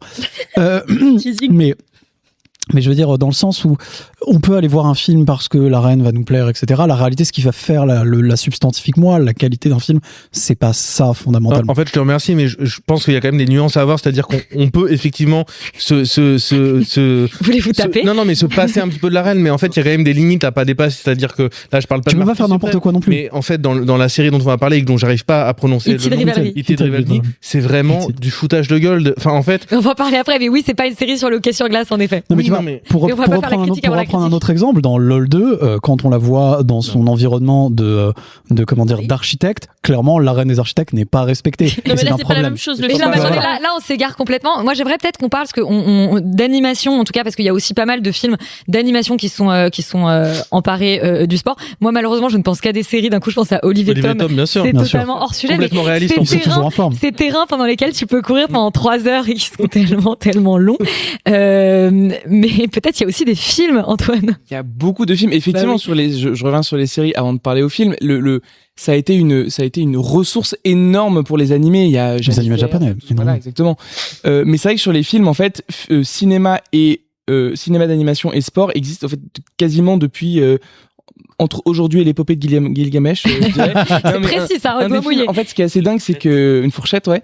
Un des films qui est assez dingue, c'est donc effectivement le film que j'ai cité, qui est, je pense, mon film de sport préféré à mon avis, c'est Matches Animated -du-6 football.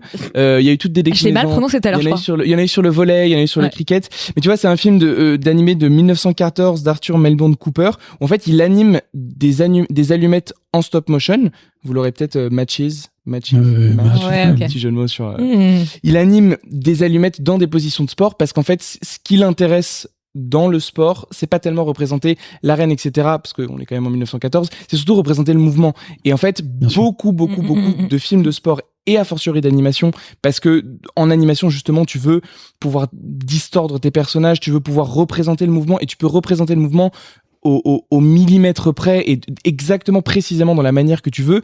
Animation et sport sont liés justement dans cette représentation du mouvement. Et on peut penser à des films de sport en animation cultissime, Space Jam par exemple. En fait, ils vont détordre complètement les corps des Looney Tunes et les corps d'une des plus grandes stars du basket et du sport, Michael Jordan, justement pour se servir de cette arrêt-là, pour se servir de ces enjeux-là, pour les mettre à l'écran. Où t'as parlé de Cars tout à l'heure, pareil, la manière dont il va détruire son personnage, détricoter son personnage aussi dans des scènes de mouvement, dans des scènes de sport. Pour moi, c'est aussi ce qui fait l'essence du film de sport en animation.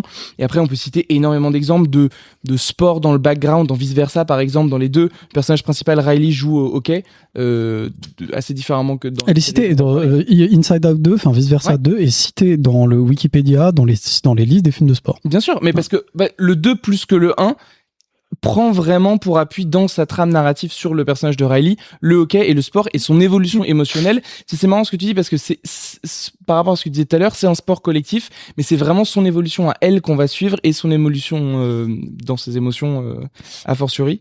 Et donc tu l'as à la fois en background, tu l'as dans des scènes de sport. Moi je pense à Elemental, le film de Pixar, où t'as une espèce de scène justement d'un sport fictif qui est un peu une espèce de mélange de volley, de basket, tu sais pas trop, mais où en fait ils vont créer un imaginaire aussi autour du sport parce que le sport appelle à l'imaginaire et appelle à... Mais comme le Quidditch dans Harry Potter. Exactement, comme le Quidditch, je l'ai dit, le Quidditch. Qu'est-ce qui se passe? Et oui, finalement, en fait, t'as toujours ce sport et animation, je pense, c'est aussi lié au fait que quand tu veux faire un film grand public, tu vas aller chercher un public très très large et tu vas aller chercher aussi du fan de sport et du public qui peut se retrouver dans ces émotions-là aussi. Et il y a un truc qui me paraît aussi très évident, c'est qu'effectivement en animation tu fais un peu ce que tu veux. Il n'y a pas la question de tous ces acteurs qui bossent pendant des mois et des mois et des années pour essayer de faire le rôle. Et il y a peut-être un dernier point sur les films de sport. Moi je voulais juste rebondir sur un truc. Voilà, je trouvais que t'avais dit un truc. Non mais vas-y, sens-toi libre, Alban. Je voulais dire que t'avais un truc super intéressant justement quand tu parlais d'animation pour étudier le mouvement. Et en fait le sport, même avant le cinéma, pour reprendre les phrases de Laurent, quand le cinéma, enfin la chronophotographie a été mis en place pour étudier le mouvement, les mouvements qui étaient étudiés, c'était les mouvements des sportifs. Donc en fait, ce qui était vraiment capté en premier lieu pour décomposer le mouvement, c'est des mouvements de boxe, des mouvements de course, des mouvements d'homme à cheval, etc. Et effectivement, le sport est intimement lié à cette recherche de la décomposition du mouvement, puis de sa synthèse avec les frères Lumière. Et ça a permis au fait des avancées technologiques assez importantes en fait en termes de technique cinématographique. Je pense que sans le sport, on n'aurait pas eu le cinéma tel qu'on l'a aujourd'hui. Complètement. Mais ça c'est une très bonne place de conclusion, ça quand même. Et ben écoute, on va s'arrêter là-dessus. Je vais peut-être vous demander quel est votre film de sport préféré, Rita. J'aime pas le sport. Oui. Mais j'ai pas réfléchi. Mais et ben t'as le temps de réfléchir pendant que je pose la question à Laurent. Je me suis pas trop posé la question, j'ai envie de citer chaque semaine on dit chaque semaine, enfin parce qu'on n'est pas malin, parce que j'oublie en fait. Mais j'ai envie de citer Dodgeball pour faire plaisir à Yuri. Dodgeball qui est un très bon film sur la ballon prisonnier avec Vince Vaughn. Vraiment très bonne comédie, très amusant avec ces personnages qui font du ballon prisonnier de manière professionnelle. Non, c'est cool. Alban, E.T. de rivalerie, évidemment. Oui, bien sûr. Non, mais en fait, pour en avoir parlé avec Laura Yuri, effectivement, Dodgeball, c'est un des films que j'ai le plus vu, étant donné que sur mon lecteur DVD portable, j'avais que ce DVD là. Bravo. En voiture, je regardais que Bravo Dodgeball. à toi. Et par contre, j'avais envie de dire, justement, pour réagir à la série dont on va parler, que j'adore 3 films, Les Petits Champions 1, Les Petits Champions 2, Les Petits Champions 3. Les sont des films Mighty Ducks. Bien sûr, les Mighty Ducks, Anaheim Mighty Ducks, des films de hockey. Donc moi, c'est toute mon enfance et j'ai envie de citer ceux-là. Moi, je suis un peu malhonnête parce que j'ai envie de citer Happiness Therapy, Silver Lining Playbook en anglais. Ouais. Est-ce que c'est un film de sport? Est-ce que Parce qu'ils font de la danse, c'est vrai, de manière compétitive. Le foot. Tu fais de la danse de manière compétitive, tu vois du football américain partout. C'est un film qui inonde de sport et c'est un film... Non mais je comprenais pas le foot, mais oui, effectivement, il regarde du foot. Oui. Il regarde du foot américain. En fait, c'est un film qui inonde de sport de partout et le sport accompagne tellement tes personnages. Et en même temps, c'est vrai que tu penses pas à ce film comme étant un film de sport, mais je trouve que c'est une magnifique représentation. Audacieux, mais l'arbitre accepte. En fait, c'est moi l'arbitre déjà, mais j'accepte. En fait, dans le film, ils sont fans des Philadelphia Eagles, qui est une équipe de foot américain, et je pense qu'Antoine est la seule personne au monde qui regarde ce film exclusivement pour les Eagles. Après, le titre du film en anglais est quand même lié à un schéma de sport et à une idée de sport.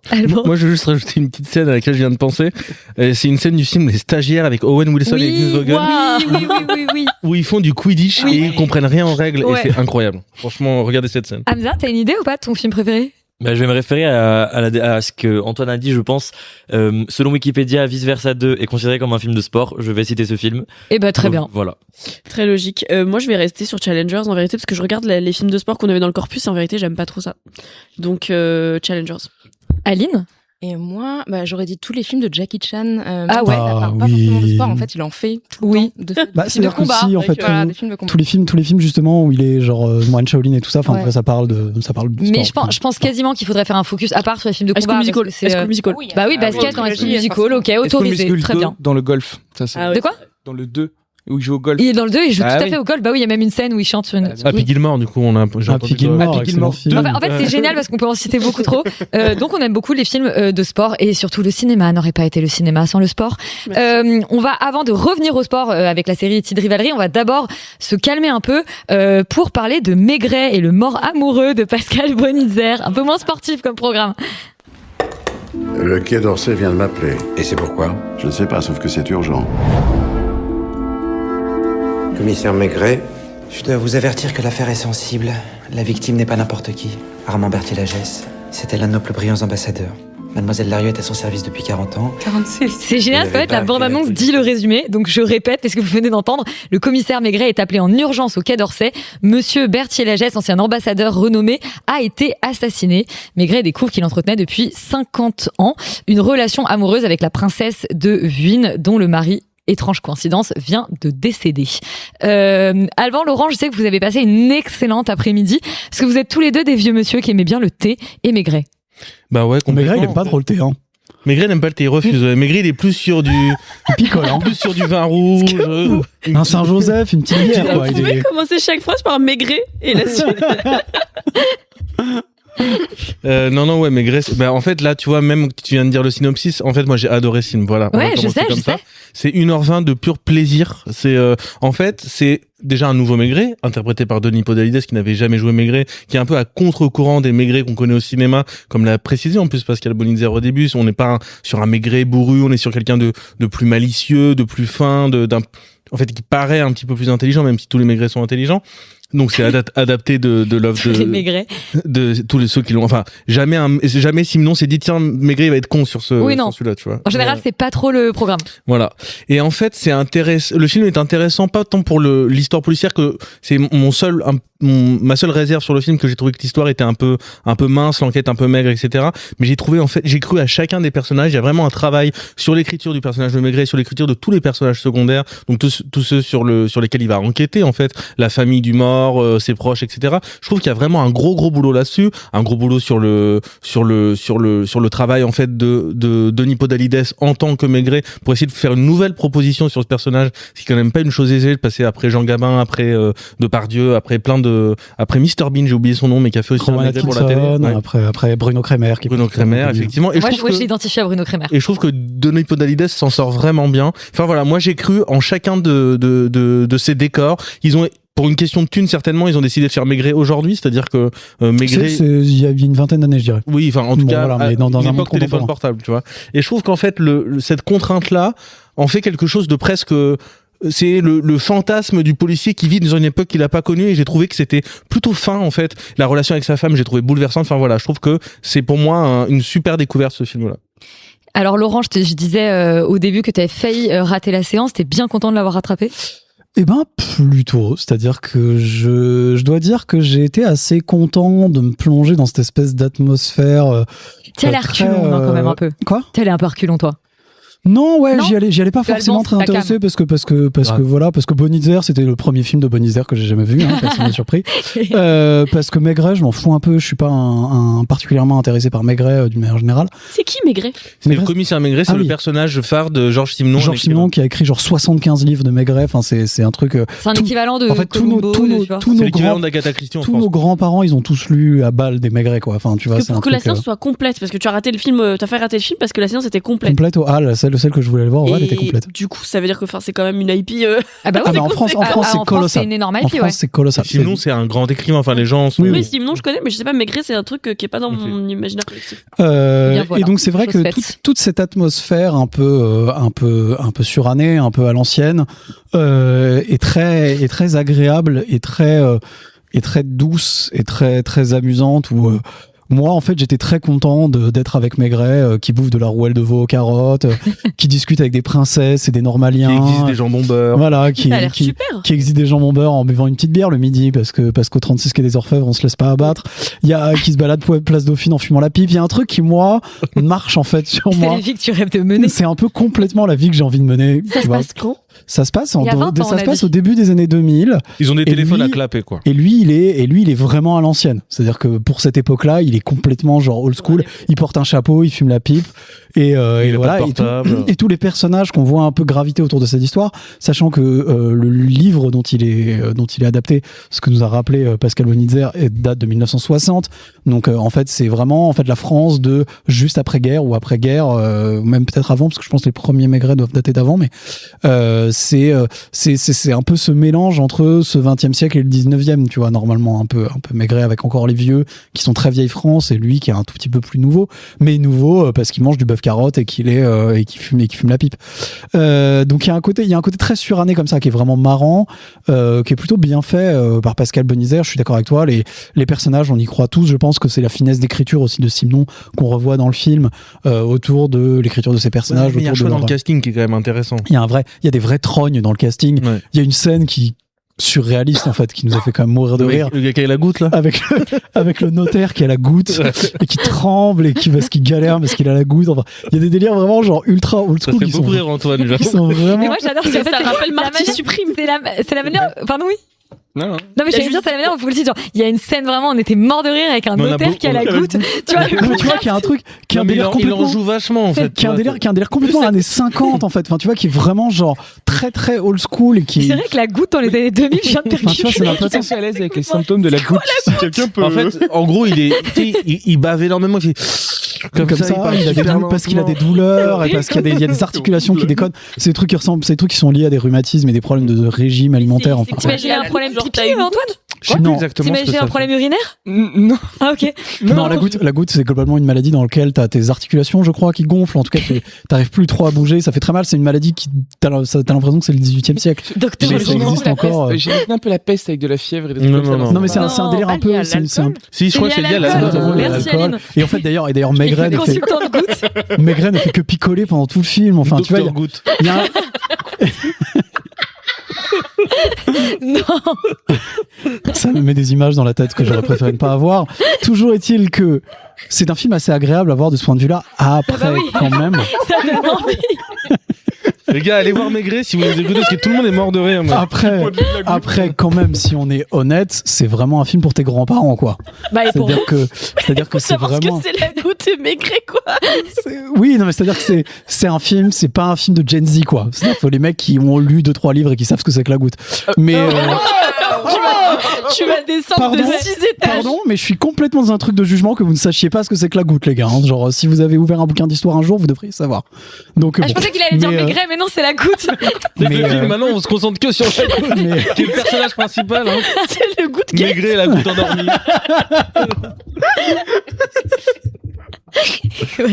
Plus rien n'a de sens dans cette émission. Je vais laisser tout ça in extenso. Je vous le dis direct. Toujours est-il. Non, mais je voulais quand même finir vaguement que ça reste quand même. Ça reste quand même un film de giga vieux. Ça reste un truc genre à l'ancienne de ouf. L'histoire policière autour, elle est globalement moyennement bien ficelée. C'est pas trop le sujet, encore une fois. C'est plus un délire social en fait autour de l'environnement. Ça dure 1h20, ce qui est quand même super cool parce que ça arrive en fait à te boucler une petite histoire assez sympathique et un délire et un shot de délire à l'ancienne que moi j'aime bien.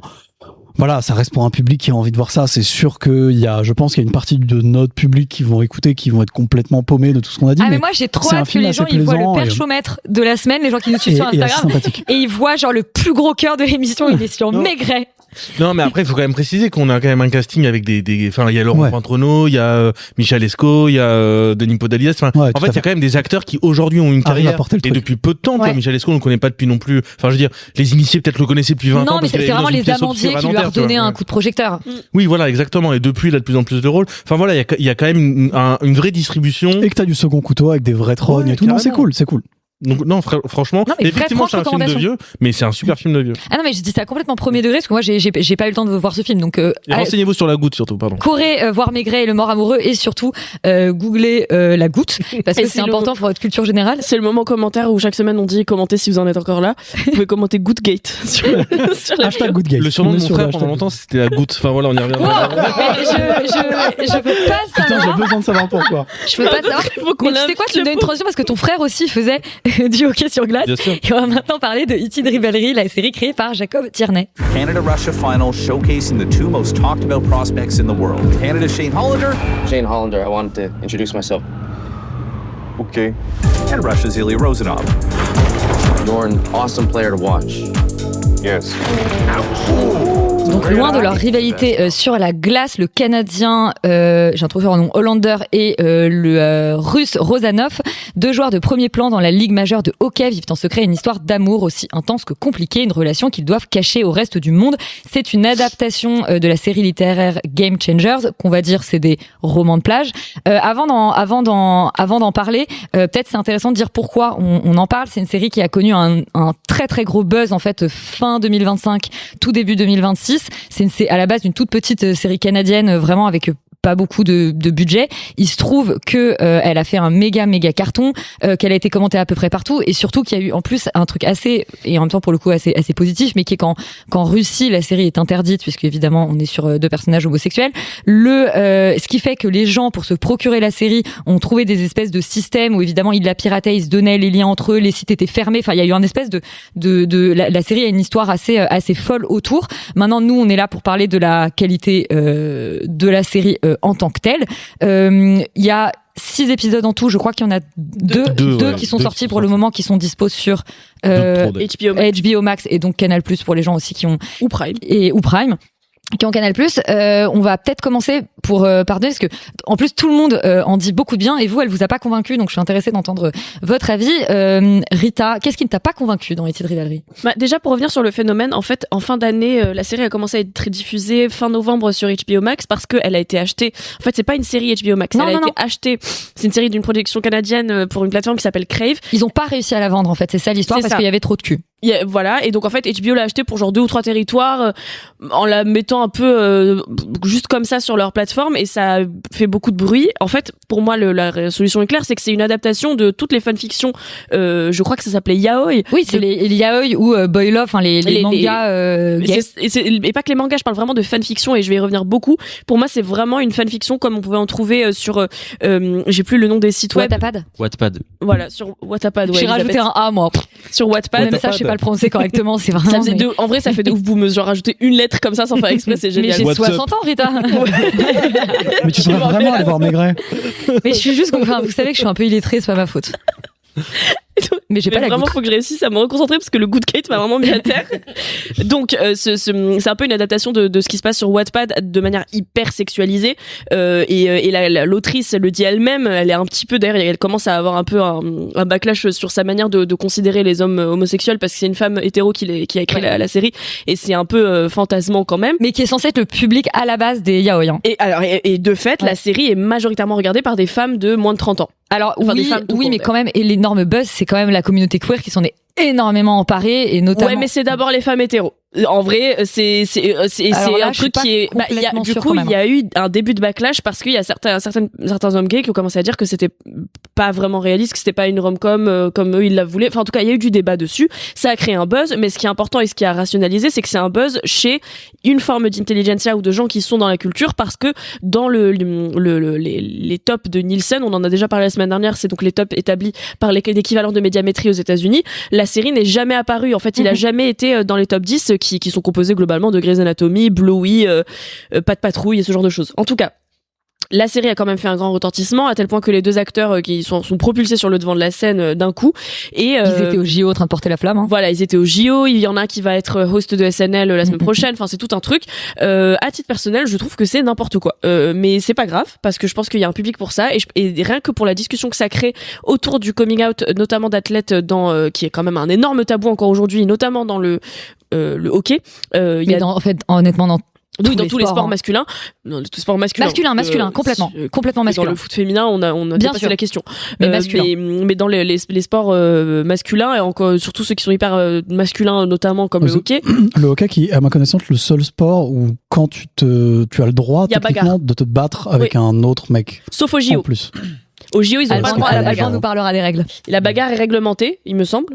Oui, enfin, aux États-Unis, dans tous les cas, t'as le droit de te battre en NHL aux États-Unis quand c'est réglementé par l'arbitre. En France, en général, tu l'as exceptionnellement de temps en temps, mais en général, c'est interdit. Et c'est pour ça qu'au JO, ils ont pas vraiment le droit, ils doivent discuter. Et j'ai vu pas mal de gens réagir sur le fait que c'était déjà battu, Alban ?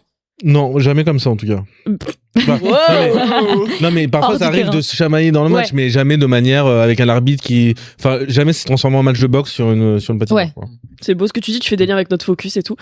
En tout cas, cette rom-com qui est présentée comme une comédie romantique, en tout cas comme une romance, une romantaisie, des deux épisodes qui sont disponibles, moi je n'ai pas vu la romance, je n'ai vu que le sexe. Ça arrive. Moi j'ai vu les 6 et ça arrive après. Mais oui, mais en fait pour moi c'est un problème dans une série qui fait 6 épisodes de build-up de cette manière où vraiment le sexe prend toute la place, et je n'ai pas de problème avec ça, et en même temps j'ai un peu un problème avec ça parce que c'est extrêmement explicite, et certes ça fait avancer l'histoire, tu comprends comment est-ce qu'ils construisent leur relation à travers ça, mais en fait juste ça me fait chier, sur un épisode d'1 heure où en plus il y a que des ellipses parce qu'on saute, et ça c'est des trucs auxquels je ne m'attendais pas. C'est très bizarre. Dans les premiers épisodes, la structure fait que mais c'est mal fait. C'est mal fait. Tu passes sur 10 ans en 10 ans 2 épisodes. J'essaie d'expliquer. En fait, la structure fait que tu passes 2 minutes, puis t'as une ellipse, on te dit 6 mois plus tard, puis d'un coup c'est 1 an plus tard, puis ensuite on te change de saison. En plus, ils utilisent pas la même typographie pour dire d'un coup. Parfois on calcule en mois, parfois on calcule en saison, et parfois on calcule en saison, je veux dire hiver été. Parfois c'est en saison genre la saison de hockey. Et je trouve que c'est très très confus. Et ça se passe sur 10 ans, ils changent pas de tête. Et ils changent pas de tête, ils évoluent pas eux-mêmes humainement, et en fait en plus des fois tu te retrouves en Russie dans des trucs qui je trouve sont vraiment en carton-pâte. J'ai envoyé à Yuri. Oui, alors apparemment on a tous envoyé à Yuri, parce que et il m'a dit que les acteurs s'en sortaient hyper bien en russe. Exactement. Parce que personne n'est russe. Yuri est russophone et partiellement russe, et personne n'est russe dans la série, mais il parle beaucoup russe, et donc je lui ai envoyé parce que typiquement Yuri il a dédié une carte blanche à ça carrément, tellement ça l'énerve quand les gens ils parlent pas avec le bon accent.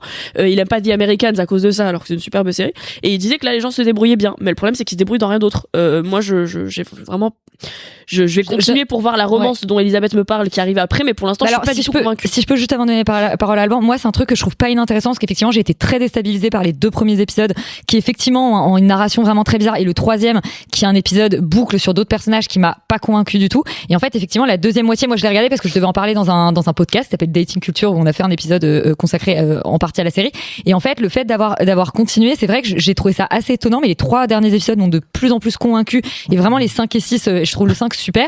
Ouais, t'as un tiers de la série qui est bien, quoi. Non, la moitié, franchement la moitié. Bah, deux derniers épisodes sur 6, j'ai dit le 4 aussi. Tu t'es pris 10-0, mais t'as fait une bonne action. Mais ce que je veux dire, ce que je veux dire quoi? Pour faire une métaphore de sport. Oui, non, mais ce que je voulais dire, c'est que je trouve pas ça inintéressant, justement, qu'au début ce soit que sexuel, et de comprendre ensuite qu'en fait ils se sont empêchés les sentiments, et que ça vient progressivement et tout. Et je trouve que ça raconte quelque chose pour le coup du milieu dans lequel ça se passe, et de l'impossibilité de ces personnages à vivre une vraie relation. Donc ça, moi c'est un truc oui, mais ça c'est le thème. En fait, Elisabeth, ça c'est l'intention pour le coup. Ah bah non, parce que tu la sens dans les derniers épisodes. Oui, mais dans l'exécution, dans ces épisodes, moi j'ai bien compris qu'on nous montrait ça pour nous dire qu'ensuite ils allaient tomber amoureux. Je veux dire, oui, c'est expliqué. Moi j'étais pas sûre, mais bon. Bah sinon quoi, ça va être 6 épisodes sur un plan cul. Bah pourquoi pas. Bah non, enfin pour le coup ça je trouve qu'on voit très bien que ça va vers une histoire d'amour et le problème que j'ai c'est que j'aime pas les personnages idiots et dans une comédie romantique pour moi c'est quand les personnages sont idiots et que t'es juste en mode juste ouvre tes yeux, c'est pas des ados, ils ont au début 22 ans puis très vite ils en ont 45 et je non, comprends ils sont pas. entre 18 et 25. Non, ils ont pas 18 ans, ils ont 18 ans au tout début. Mais bien sûr que non, ils sont à la fin de la fac. Là, pour le premier épisode, la scène d'ouverture, ils sont draftés à la fin de l'université. Bah alors, ils ont de 22 à 27. Mais je suis désolée, c'est quand même des âges où... Non, mais c'est pas des enfants. Voilà, c'est pas des enfants, heureusement, vu le contenu de la série. Mais moi, pour moi, c'est problématique parce que en fait, les 2 premiers épisodes peuvent être condensés pour moi en une scène de 10 minutes. Ah, mais moi, je suis d'accord. Je suis tout à fait d'accord. Et à ce moment-là, pour moi, c'est défaillant. J'essaye de dire par rapport aux autres épisodes que j'ai vus, mais je suis d'accord, j'étais très décontenancée par les 2 premiers. Alban, alors toi, en plus, il y a un problème, je pense qu'on va avoir, c'est que, et là, je vais être d'accord avec toi, le hockey. J'ai cru que t'allais dire un truc comme ça. Non, le hockey n'existe pas. Oui, bien sûr, mais non, mais j'ai pas ragé sur la série parce qu'ils ont pas mis de scène de hockey, tu vois. Ça serait un peu ridicule. J'adorerais. Mais cela dit, en fait, oui, c'est vrai que c'est dommage. Mais après, voilà. Moi, j'ai trouvé. Hein. Oui, non, c'est dommage. En fait, ce qui est dommage, c'est que c'est pas non plus qu'ils insistent pas sur le hockey, c'est qu'ils insistent sur rien du tout. À part, en tout cas, dans les 2 premiers épisodes que j'ai vus, parce que comme Rita, j'ai vu que les 2 premiers épisodes. Bah, c'est les 2 qui sont sortis. En fait, sur des scènes de sexe dans des hôtels, tu vois. Alors, effectivement, l'intention est bien. La réalisation des scènes de sexe est intéressante. Effectivement, on assiste à une sexualité entre 2 hommes avec un consentement verbalisé. Enfin, tu vois, il y a tout est bien fait sur le papier. Mais ça dépasse pas l'intention. C'est ça, en fait, il y a rien. C'est-à-dire que on ne croit absolument jamais à leur histoire d'amour naissante. En tout cas, on la voit pas. Et si elle existe dans les 2 premiers épisodes, s'ils veulent qu'elle existe, il faut que ça soit mieux écrit que ça. Ensuite, sur les scènes de sexe, effectivement, la première est bien. Mais la deuxième est la même, la troisième est la même, la quatrième est la même. Donc, en fait, il y a pas d'évolution dans le rapport, si ce n'est dans l'évolution des pratiques, mais c'est pas ce qu'on regarde, en fait. Ce qu'on veut, c'est de voir une évolution dans l'acceptation, dans l'ouverture à l'autre, dans la manière dont t'acceptes cette sexualité et comment t'acceptes ton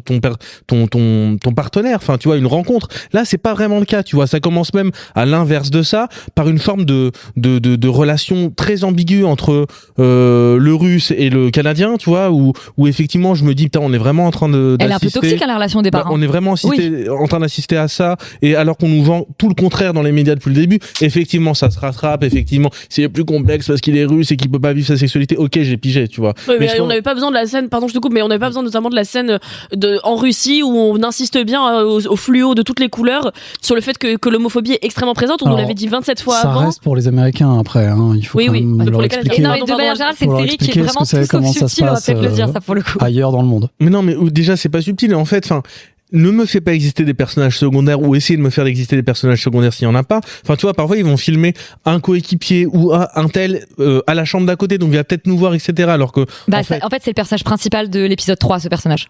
Et oui. en fait derrière on développe sa romance à lui aussi, c'est pour ça qu'ils le font exister. Mais bon. Oui, bah alors en fait, fais-le plus exister dans les 2 premiers épisodes. Enfin, je sais pas, essaye de faire en sorte qu'on comprenne les liens entre les personnages et qu'on puisse saisir les enjeux qui pourraient advenir plutôt que ça soit. En fait, ils nous font un effet de surprise là en fait où c'est mal écrit. Donc je trouve que c'est vraiment dommage, tu vois. Et par ailleurs, moi je suis plutôt chaud en fait de voir une sorte d'omerta se lever sur les relations homosexuelles dans le sport, qui plus est dans le sport de haut niveau, tu vois. Sauf que en fait, j'aimerais que ça soit bien fait et c'est pas le cas. Et je trouve que c'est dommage de rater à ce moment-là son sujet, alors que sur certains points, même brûlants, même les plus importants, et c'est pour ça que tout le monde en parle, c'est quand même plutôt réussi, en tout cas pour la première scène de sexe, tu vois. Sauf que moi, en fait, au bout de 2 fois 40 minutes avec 35 minutes de sexe par épisode, franchement, je m'en fiche, tu vois. Enfin, j'ai envie de passer à autre chose, quoi. Et les dialogues pendant les scènes de sexe, moi j'ai cru que j'allais me pendre, hein. Oui, bah bien sûr, mais Rosanov. C'est que j'ai failli le dire pendant qu'elle a prononcé son nom. Voilà. Oh fuck, j'ai cru que j'allais tomber dans les pommes, c'est hyper cringe en vrai. Chacun dit toujours le nom de famille de l'autre quand oui, il en plus. Mais ça c'est parce que pour ça que pour moi c'est de la fanfiction dans ce genre de cas. Et les conversations par SMS affichées sur l'écran tout le temps, c'est infernal, tu vois. Tu veux dire un truc, Antoine? Non, je reviens sur le hockey, c'est marrant ce que tu dis parce que moi j'ai l'impression que il représente le hockey exactement comme il devrait le représenter, c'est-à-dire qu'il se mouille pas trop en faisant des scènes qui seraient genre un peu bizarres et un peu chelou. C'est-à-dire bah tu pourrais représenter, tu pourrais avoir des caméras qui vont suivre des joueurs de hockey, tu pourrais avoir des stades qui seraient mal représentés, etc. Là, je trouve qu'en fait, il crée un univers visuel, il crée 2 équipes dont tu comprends assez rapidement qu'elles sont ennemies, il crée globalement des scoreboards, etc. Bah en fait des équipes non parce qu'en fait ils jouent dans plusieurs équipes qui sont toutes ennemies, c'est trop compliqué entre les regroupements nationaux, les équipes de clubs. Ça franchement c'est pas clair en plus. On est paumé. Si Antoine il m'expliquait pas, c'est pas clair. Ça on est paumé. Mais c'est vrai que j'en suis aussi qu'aux 2 premiers épisodes et c'est vrai qu'effectivement faut réussir à s'accrocher à ces trucs-là. Mais du coup je suis vraiment intéressé de savoir. Mais est-ce que vraiment? Attends, intéressé de savoir Qui quoi? sera le MVP la saison Qui sera le MVP? Non, mais je suis intéressé de savoir, effectivement, comment est-ce que tu, une fois que t'as exposé ça, en fait, j'ai un peu l'impression que ces 2 épisodes ont été créés pour faire parler et pour créer le buzz qu'il y a eu autour, et qu'après les 4 suivants, du coup, dont j'attends peut-être trop, vont me développer le 3e, une série il est bizarre. Bon. Mais bon. Affaire à suivre. Écoutez, affaire à suivre. Aura-t-on l'occasion d'en reparler ou pas? En tout cas, vous déconseillez ici de Rivalerie, la série canadienne. Et pour terminer l'émission, carte blanche à notre hockeyeur Alban. J'ai réfléchi à ce que tu m'avais dit l'autre jour. J'ai passé la moitié de la nuit à y réfléchir. Et puis j'ai eu un flash. Alban, tout à l'heure, on parlait de Denis Podalides dans le rôle de Maigret, mais toi, tu as décidé de nous parler de l'autre Podalides, Bruno, ou plutôt ton ami Bruno Podalides. Voilà. Je vais dire ton Bruno Podalides, mais je m'emballais un peu. Bah oui, effectivement, après en avoir parlé dans ce film sur la goutte non sur Maigret de Pascal Bonitzer, il m'a effectivement semblé tout naturel de consacrer cette carte blanche à l'autre Podalides, Bruno, son frère aîné. Acteur lui aussi à ses heures perdues, mais surtout cinéaste et auteur d'une dizaine de longs métrages depuis 98, depuis son chef-d'œuvre Dieu seul me voit, Versailles Chantier, à La Petite Vadrouille sorti en 2024, en passant par ses brillantes adaptations des aventures de Rouletabille, Le mystère de la chambre jaune en 2003, puis Le parfum de la Dame en noir 2 ans plus tard, sans oublier le sublime Adieu Berthe en 2012 ou encore le trop sous-estimé Bécassine en 2018, adaptation de la célèbre bande dessinée. Bruno Podalides a construit une œuvre singulière, cohérente, à la fois profondément personnelle et incontestablement populaire. Alors oui, comme l'indique le titre de cette carte blanche, Bruno Podalides est sans doute le seul cinéaste dont je peux dire ouvertement, tout en sachant que cette relation est à sens unique, qu'il est mon ami. En effet, sa présence à l'écran et plus encore derrière la caméra éveille en moi un sentiment rare, en tout cas au cinéma, un mélange de réconfort, de sérénité, parfois de surprise, mais surtout une confiance absolue. Ce réconfort, je le trouve d'abord dans sa troupe. Sa famille, souvent menée par son frère Denis, est composée de visages qu'on retrouve de film en film. Jean-Noël Broutet, Isabelle Candelier, Michel Villermoz, Pierre Arditi, Samir Ghesmi, Sabine Azema et plus récemment Sandrine Kimberlin. Certains d'entre eux appartenaient déjà à une autre troupe, constituée un peu plus tôt par Alain Resnais, cinéaste que Bruno Podalides connaissait très bien. Resnais l'avait en fait désigné comme son réalisateur de substitution, rôle étrange prévu par les assurances, permettant à un autre cinéaste de reprendre un tournage si le réalisateur âgé ou malade ne pouvait plus l'assurer. Un geste qui dit beaucoup de l'estime que Resnais semblait lui porter.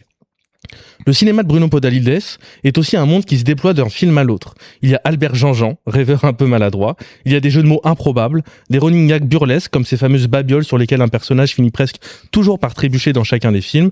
Il y a aussi des répliques cultes, en tout cas pour moi, comme j'accorde une grande importance au matos dans Comme un avion, ou cette scène d'Adieu Berthe où le personnage joué par Denis Podalides confond une urne funéraire avec un thermos.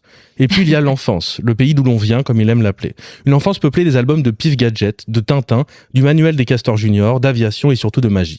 Dans ces films, il y en est fait souvent question d'illusion, de tour, de prestidigitation. Je l'ai écrit avec des tirets entre les deux pour bien le prononcer. Et lorsqu'on lui demande pourquoi il aime tant la magie, il répond simplement pour le plaisir de croire. Je crois que tout son cinéma tient dans cette phrase. Offrir au spectateur le plaisir de croire, de se laisser porter, même si l'on voit les ficelles, même si l'on connaît le truc. Denis Podalides nous offre la possibilité d'oublier ce que l'on sait pour mieux apprécier ce que l'on voit. Mais la magie se manifeste également ailleurs dans les cinémas de Bruno Podalides. En effet, derrière le moindre ressort comique de ses films, se dissimule comme dans un tour de magie souvent une poésie, une mélancolie légère mais sourde qui remonte discrètement mais sûrement à la surface. Dans Liberté Oléron, par exemple, son personnage rêve de grands voyages, de faire le tour du monde alors même qu'il navigue avec un minuscule bateau d'à peine 5 mètres.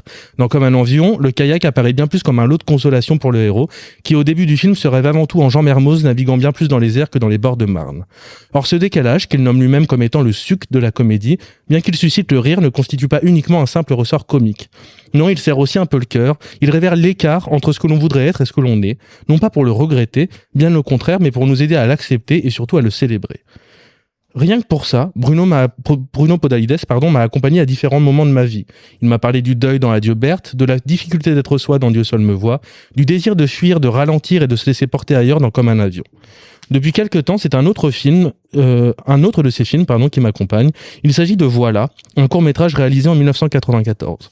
Dans ce film d'une 30aine de minutes, un père, interprété par Denis Podalides, emmène son tout jeune fils, âgé de quelques mois à peine, pour une sorte de voyage initiatique à la forêt à la tombée du jour. Vers la fin, père et fils sont assis au bord de la mer, on entend le vent souffler autour d'eux, le père prononce alors cette phrase toute simple à son jeune interlocuteur, « Tu sens, là c'est le vent qui te touche ». Depuis que j'ai vu ce film, l'envie de répéter cette phrase que j'ai trouvée si belle à ma fille me revient à chaque sortie. Alors lorsqu'elle aura grandi, si un peu lassée elle me demande où je l'ai entendue, je lui répondrai que c'est un ami qui me l'a apprise. Oh. Finalement, c'était pas si mal.